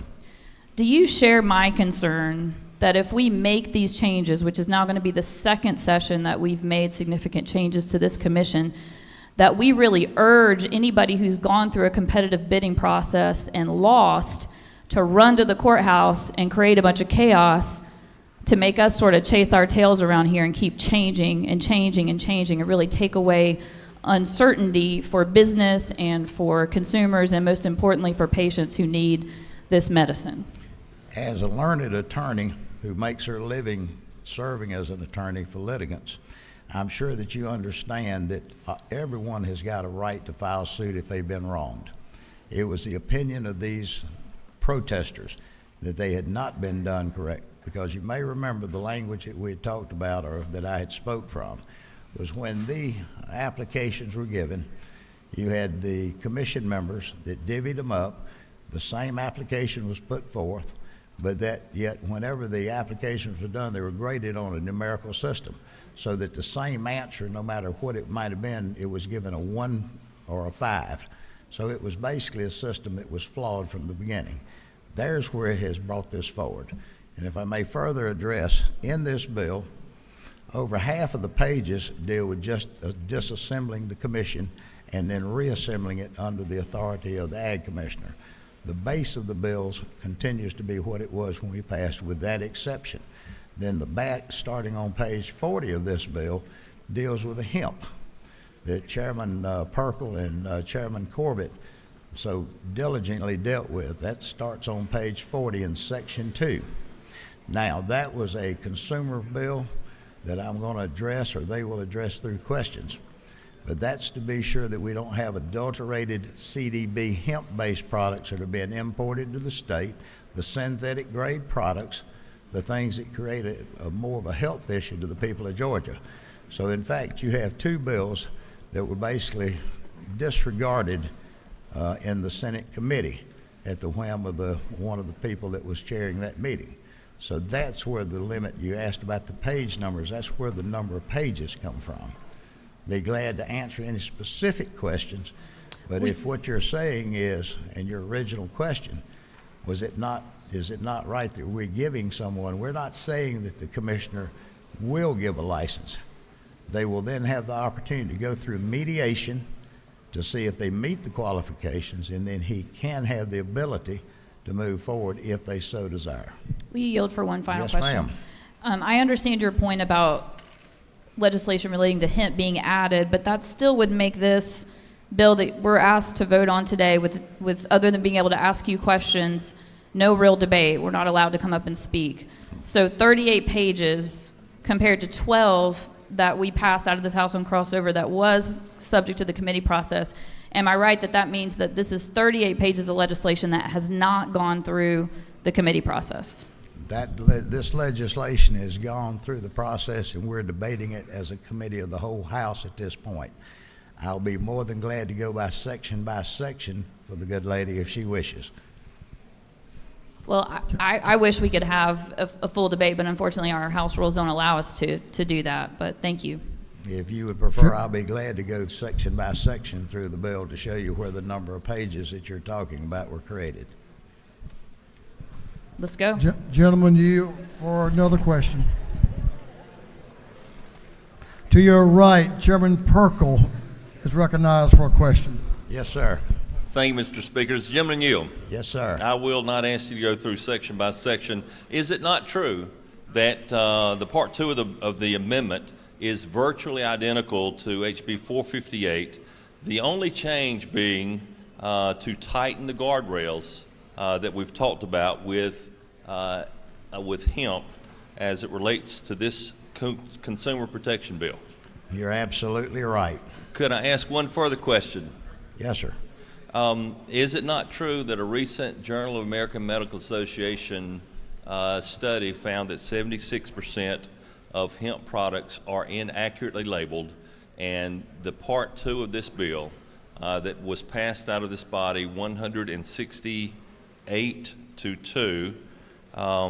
seeks to do 2 things: provide consumer protections and to make sure that those under 21 do not have the ability to purchase these products. You're absolutely right, and Thank I thank you for y'all's work on this. Thank you.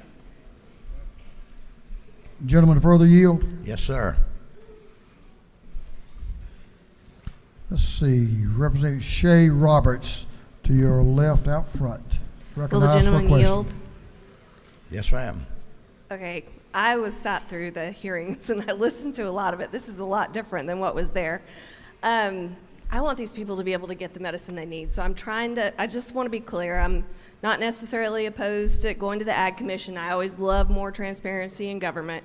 But if we do this, is that going to hold up the current people who got the licenses from getting the product out to the people who need it? No, ma'am.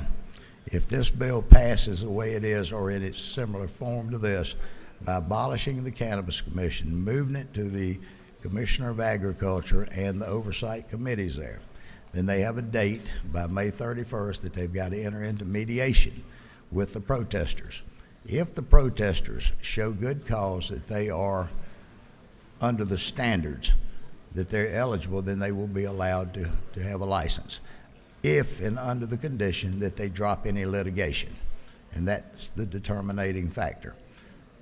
This goes back to the same argument that was made, that this is going to be tied up for probably a considerable period of time. It's in the Court of Appeals right now, has the potential to go into the Supreme Court.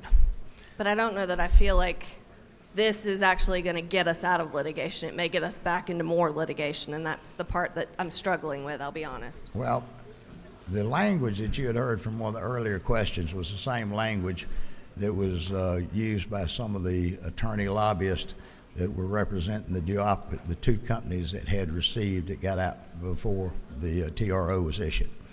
And they used a lot of clever language about how they could sue and such as that. There's nothing that prohibits the General Assembly of Georgia for changing laws to fix litigation, such as at any time through legislative action, this body can add as many more as they wanted to. So there's no litigation to be filed. These were veiled threats, in my opinion, and in the opinion of the Judiciary Committee, because they passed it out pretty handily. Okay, thank you. Thank you, ma'am. Gentlemen, yield. Majority Leader Estration, right in front of you. Thank you, Mr. Speaker. Gentlemen yield for a series of questions. Yes, sir.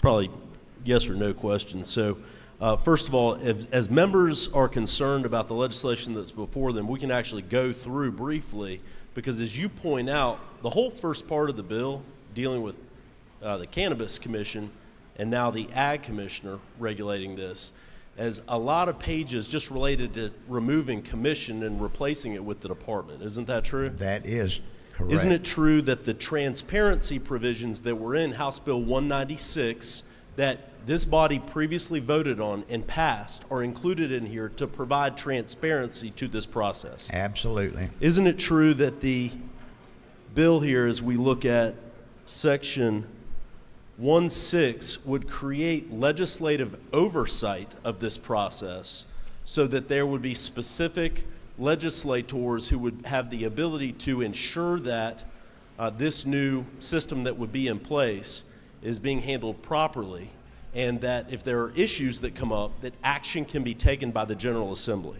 Absolutely correct. Isn't it true that section 1.8 for the Class 1 licenses and a companion section in 1.9 for the Class 2 licenses would simply allow for the Department of Agriculture to issue licenses consistent with their new oversight of this cannabis process? Absolutely. And isn't it true that the only mandate, there was a questioner earlier asked about, it's unconstitutional to mandate the outcome of litigation, that's not what is being done in this bill at all. There is no requirement that licenses be issued to any protesters. Isn't that true? Absolutely right. Isn't it true that the only thing required is that the department engage in mediation with those protesters, and that take place by the end of May? So to the gentlelady's concern, that there is an expedited period within which these protests could potentially be resolved. You're absolutely correct. Isn't it true that the trigger, what I call the trigger provision that deals with the automatic ability of the department to issue subsequent licenses into the future to ensure that there is not a monopoly by a small number of holders of these licenses, remains in this bill? And that is similar to language that we passed out of this body in House Bill 196 before. Is that correct? Absolutely. And the only difference here is an actual increase in the number of patients that would be on the registry. So to the concern that was raised earlier that maybe the license holders could address the need, there would be a greater number of patients needed compared to what we passed on House Bill 196 for additional licenses to be available for issue. Is that true? You are correct. And then finally, with respect to the conditions for coverage, only UC, ulcerative colitis, is being added as an additional condition. No other conditions, as maybe have been. So in other words, the only additional condition today is the one that was debated in committee in the House, correct? That is correct. Now, part 2 of the bill dealing with hemp, that legislation was carried by Chairman Perkel and previously passed this House overwhelmingly, correct? Absolutely. And that includes common sense measures to ensure that ingestible hemp products are properly regulated so that minors don't have access to those products, and so that we have a regulatory structure in place for the reality of these new ingestible hemp products. Is that correct? Correct. All right. Thank you, sir. Thank you, sir. Gentleman has a couple of questions. Will he yield? Yes, sir. Representative Hutchinson, to your right, has a question. Ladies recognized. Does the gentleman yield? Yes, ma'am. Is it not true that this legislation will move the needle forward for all of the patients who have been patiently waiting for medical cannabis for the last 7 years? Yes, ma'am. You're exactly right, and thank you. Thank you for bringing this legislation. To your right, Chairman Newton is recognized for a question. Thank you, Mr. Speaker. Will the gentleman yield? Yes, sir. Thank you, sir, for this legislation. I do want to point out that as you move it from the Medical Cannabis Commission to the Department of Agriculture, is it correct that there's nothing in this bill that changes the use that's been approved by this body, that rather than recreational, this is really for compassionate medical use, and that's your You're goal? absolutely right. This sticks into the medical category. There's no recreational drugs allowed in this. Thank you, sir.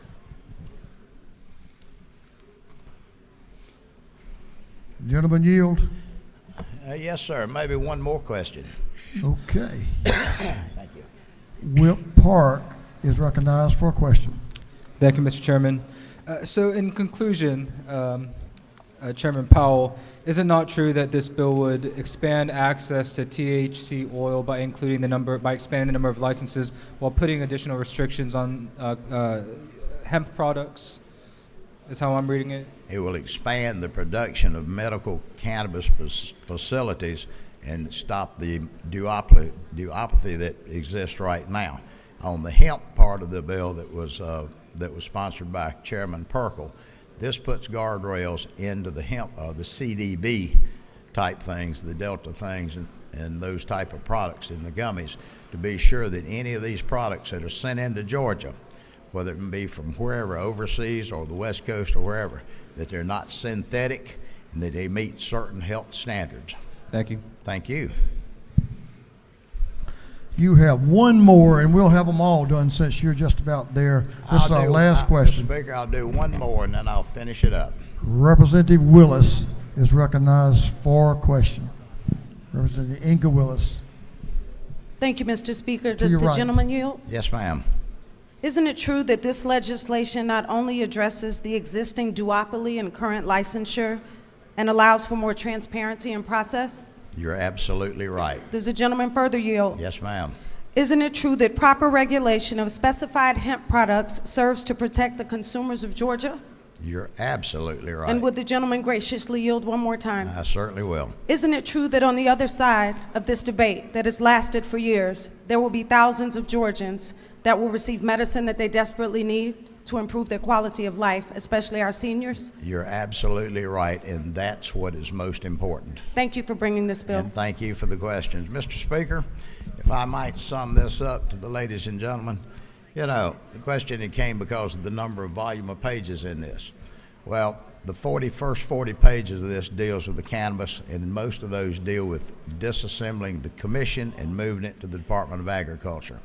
Certain language was put in there to be sure that we're not saying that we're rewarding anybody because they have filed a lawsuit, but they have to go through the mediation process. We have put a lot of efforts into this, and I would encourage you to move forward, especially the language that Chairman Perkle and his folks had put together about the other protections under the CDB-based products. And that, Mr. Speaker, is a bill, and I'll be more than glad to support all of your help on this bill, and let's move it back to the Senate. The gentleman has yielded the well. Is there any objection to the adoption of the House amendment? The chair hears none. The House amendment is adopted. On the gentleman's motion that the House agree to the Senate substitute to House Bill 196 as amended by the House. All those in favor will vote yes. Those opposed will vote no. And the clerk will unlock the machines.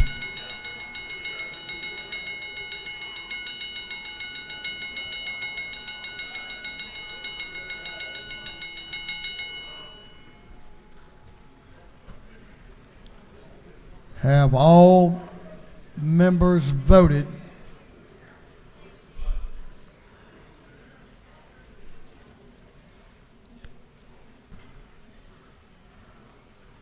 Have all members voted? If so, the clerk will lock the machines. On the gentleman's motion, the yeas are 154, the nays 13. The House has agreed to the Senate substitute to House Bill 196 as amended by the House.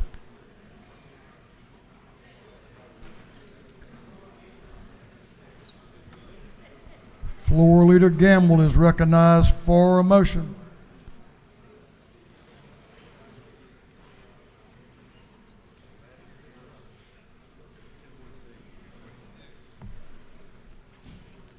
Thank you, Mr. Speaker. I move that we disagree to the Senate amendment to Senate Bill 246. clerk will read the caption. Senate Bill 246 by Senator Hodges III and others to be entitled an act to amend Chapter 10 of Title 49 of the Official Code of Georgia annotated relating to Georgia Board of Health Care Workforce. Representative Gamble is recognized to explain the Senate amendment. The Senate amendment is a technical issue that we are working to fix, and disagreeing to this amendment will allow us the ability to do that. Happy to answer any questions. You have no questions. On the gentleman's motion that the House disagree to the Senate amendment to the House sub, is there any objection? The chair hears none, and the House has disagreed to the Senate amendment to SB 246.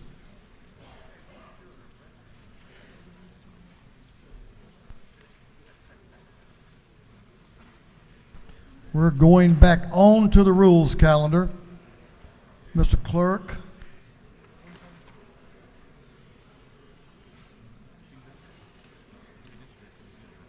Will you read the caption to Senate Bill 133?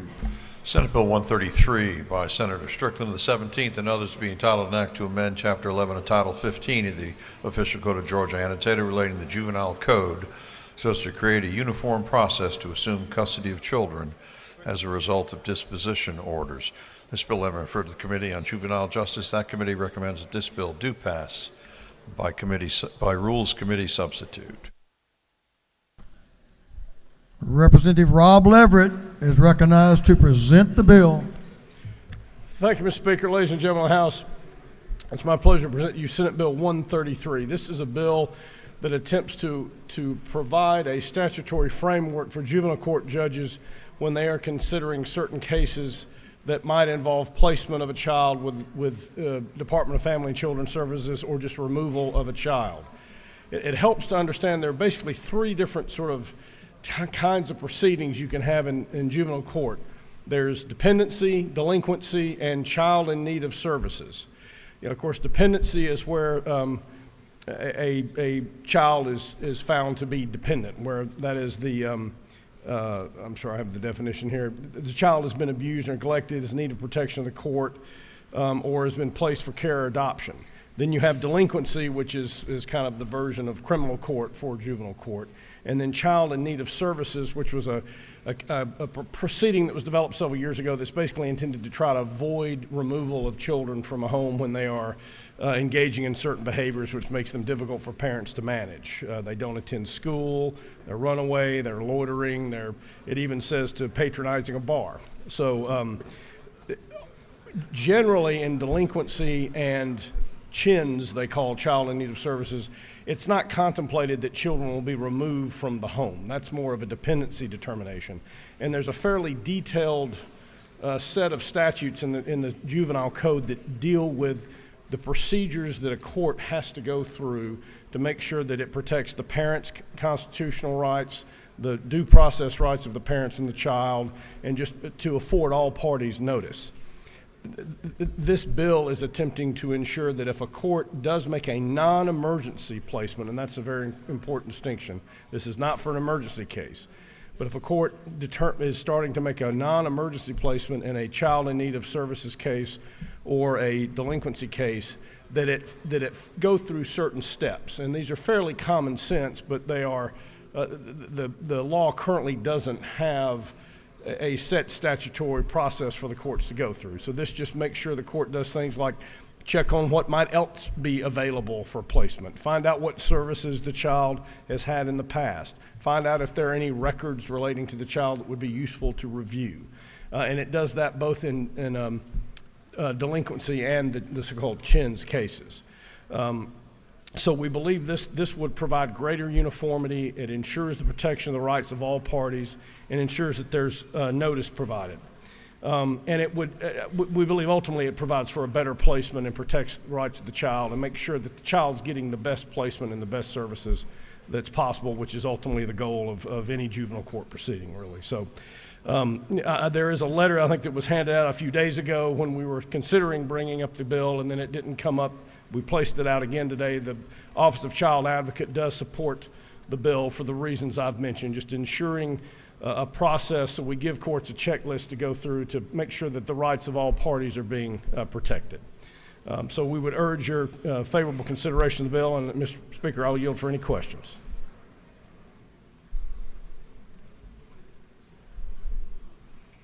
You do have some questions. To your left, Representative Oliver has a question. To your extreme left. Ladies recognized. Does the gentleman yield? I yield, yes, ma'am. Isn't it true, sir, that there are 5,324 removals of children in the juvenile court to defects? Is that number correct, sir? I personally do not know, but I have no reason to question the lady's figures. And isn't it true that currently there's a confusion over about the removals of about 25 of these children who are in the CHINS program? Is that correct, sir? Again, I have no reason to doubt the gentlelady's numbers. And this bill might relate to a dozen of those 5,324 removals. Is that correct? Well, assuming your figures are correct, which I don't question, that would be true as of the cases pending today. We don't know about cases in the future. Final question, does the gentleman yield? Yes, ma'am. Wouldn't it be helpful if we went back to our districts and talked to our juvenile court judges about how the Children in Need of Services program is really working and what we could do to help them prevent these 5,324 removals into defects? I would concur, yes, ma'am. Thank you. Thank you for the questions. Gentleman yield. I yield, Mr. Speaker. Representative Panich has a question to your left towards your back. Does the gentleman yield? Yes, ma'am. I know that the juvenile court judges who appeared in our committee had some problems with this bill, and it went back to committee. It went back for further negotiations. Do you know if those issues have been resolved? Are the juvenile court judges on board with this bill? I don't know that they're on board. I believe that a number of changes were made to address concerns they had with the language of the initial bill, which could have been interpreted in a way to require that a court not proceed until it had obtained certain information or provided certain notice, and I believe that has been addressed. I can't say it's to their satisfaction, but I believe reasonably those changes have been made to make it clear that the court has to consider these things on the record, but it doesn't necessarily have to stop the proceeding and go have files delivered. It just needs to make an inquiry and consider to the extent of the information it has. Okay, does the gentleman further yield? Yes, ma'am. So just to be clear, you don't have a sign-off from the juvenile court judges? I'm not aware of such a sign-off, no, ma'am. Okay, thank you so much. Thank you. Gentleman has one more question. Yes, Mr. Speaker. Representative Jasmine Clark to your left has a question. Thank you, Mr. Speaker. Does the gentleman yield? Yes, ma'am. So when these children in need of services, or as you refer to them, the delinquency cases, when they are taken into custody of DFACS, where do they go? I think that's sort of a question beyond the scope of the bill, and I frankly don't know for sure, but I know they try to place them with family, then they place them with foster parents, and I believe there's been some news about other placements, but I don't have any personal knowledge of that. Does the gentleman further yield? Yes, ma'am. So you might be alluding to what I'm going to ask next. Earlier this year, we saw a lot of articles about hoteling and the fact that a lot of these departments don't have anywhere to send these children, so they're putting them up in hotels. Would anything in this bill help or exacerbate that issue? Well, to answer the lady's question, I think part of the reason for the bill is to make sure that DFACS is aware and has an opportunity to be heard before a court places a child with DFACS. And I think some of the issues to which the lady is alluding have happened because DFACS isn't always made aware up front when the placement is going to happen. So I think it is the hope that this will allow DFACS to engage with the court, provide the court information, and help the court make a decision that might avoid placements that are less, sort of less satisfactory to all of us. All right, so there's a gentleman further here for one last question. Yes, ma'am, I will. So is the goal of this to get less children in the custody of DFACS, or is it to get more children in the custody of DFACS? I would say that I don't believe it has a stated goal of increasing or reducing placements. It has a stated goal of making sure that the placement we make is based on the best information available to the court at the time, and that it's the most appropriate placement for the child under the circumstances. Thank you. Thank you for the questions. Mr. Speaker, if there are no further questions, I'll yield the well and ask your favorable consideration of Senate Bill 133. Gentlemen, has yielded the well. Is there any objection to the previous question being ordered? The chair hears none. The previous question is ordered. Is there any objection to withdrawing the committee substitute? Chair hears none. The committee substitute is withdrawn. Is there any objection to adopting the substitute offered by the Committee on Rules? The chair hears none. The Rules Committee substitute is adopted. Is there any objection to agreeing to the report of the committee, which was favorable to the passage of the bill?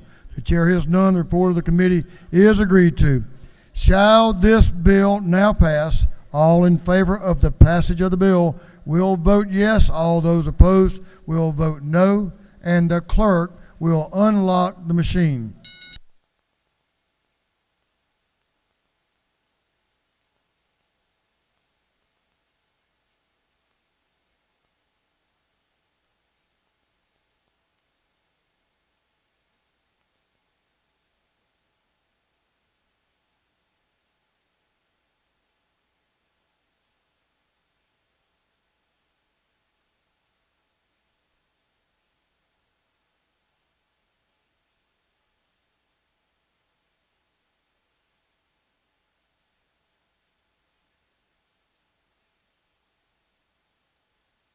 Have all members voted? All members voted. If so, the clerk will lock the machine on the passage of the bill. The yeas were 102, the nays 69. The bill, having received the requisite constitutional majority, is therefore passed.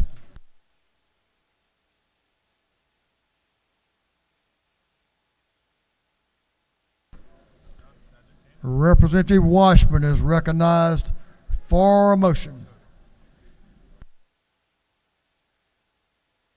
Representative Washburn.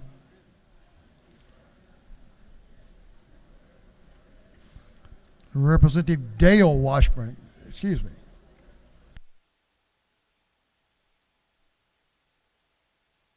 Mr. Speaker. I move that the House disagree to Senate substitute House Bill 514. Mr. Clerk, will you read the caption? House Bill 514 by Representative Washburn, the 144th and others to be titled an act to amend Chapter 66 and Title 36 of the official code of Georgia annotated relating to zoning procedures so as to provide for the length and renewal of moratoriums related to zoning decisions. Representative Washburn will explain his motion. Thank you, Mr. Speaker.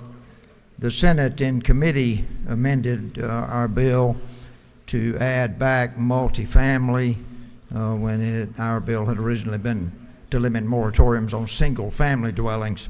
And also there was a floor amendment today that added some language about the waiving of impact fees on workforce housing. And that is the reason we are disagreeing, Mr. Speaker. Thank you. On the gentleman's motion that the House disagree to the Senate substitute, is there objection? The chair hears none, and the House has disagreed to the Senate substitute to House Bill 514.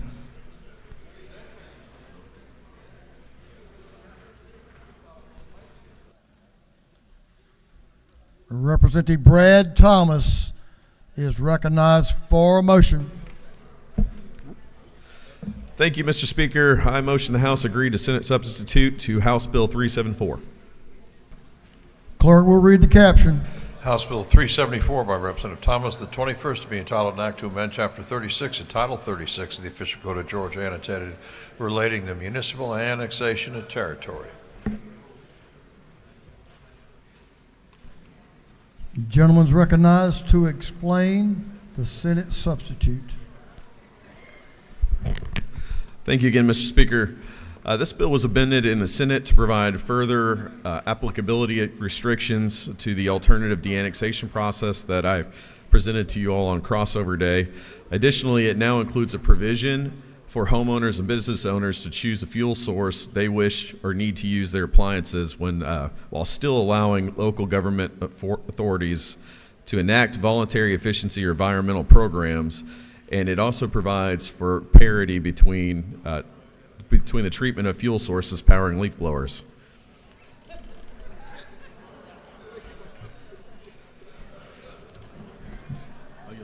The gentleman has no questions. And I will gladly yield the well. Thank you, Mr. Speaker. The gentleman has yielded the well. On the gentleman's motion that the House agree to the Senate substitute to House Bill 374. All those in favor will vote yes, those opposed will vote no, and the clerk will unlock the machines.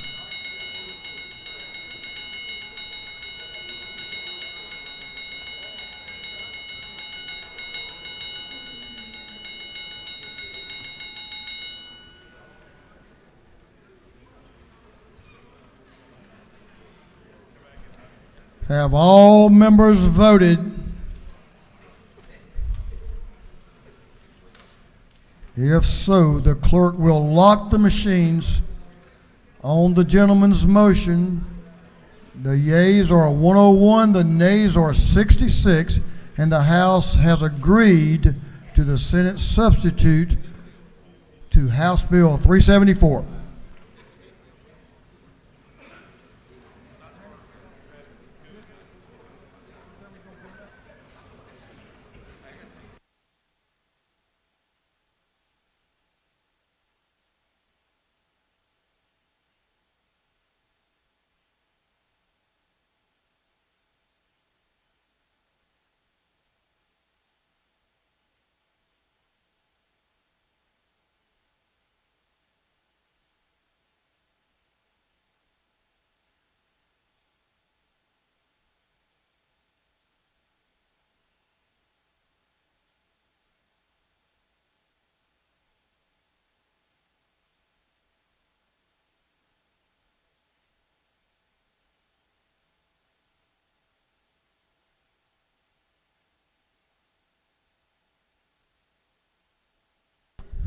Members, we're going to adopt a group of privilege resolutions so they can be printed, and you can pick up the pretty copies before you head home.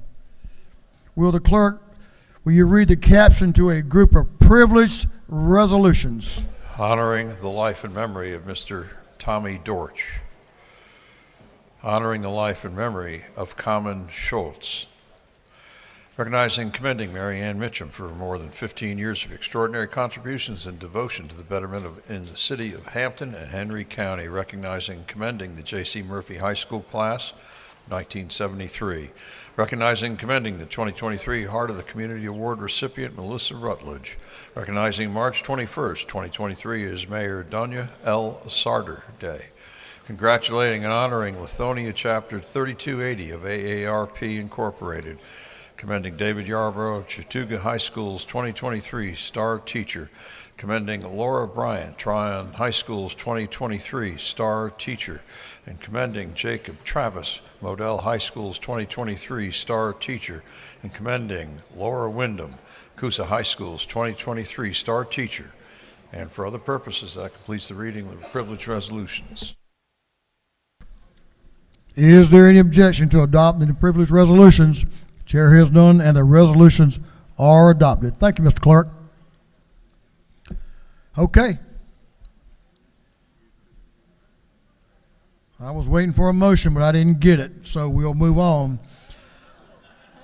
I gave y'all a chance.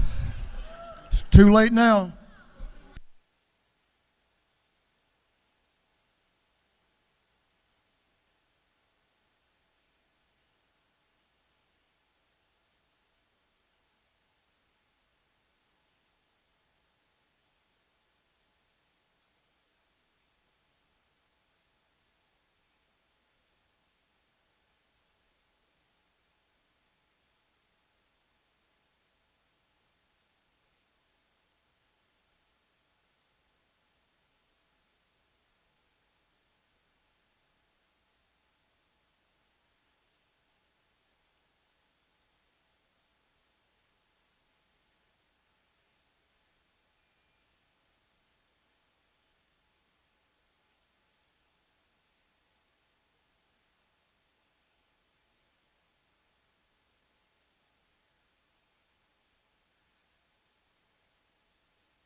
Members, we're going to do one procedural action. As soon as we break for our dinner hour and a little more, before we do that, there's a number of you have some great pages over here on the wall that have worked hard today, so don't forget to come up and get your photos. We'll be breaking in just a minute, and then we'll take page photos, and we'll go to our dinner break. That's our posture.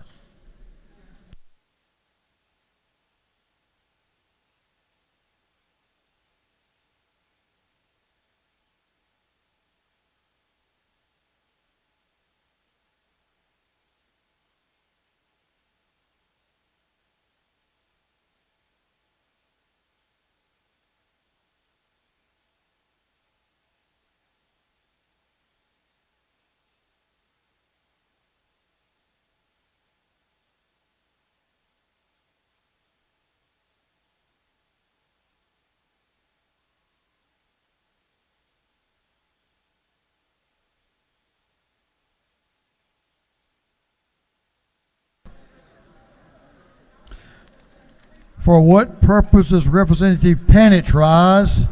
I have a motion. State your motion. I move that the rules be temporarily suspended so that a resolution may be read for the first time and assigned to committee. Clerk will read the caption. Unnumbered House Resolution by Representative Panich of the 51st and Carson of the 46th, a resolution condemning Jew hatred in all forms and resolving to end the persecution and discrimination against the Jewish community. On the lady's motion that the rules of the House be temporarily suspended so that a bill can be read for the first time and assigned to committee, is there objection? Rules.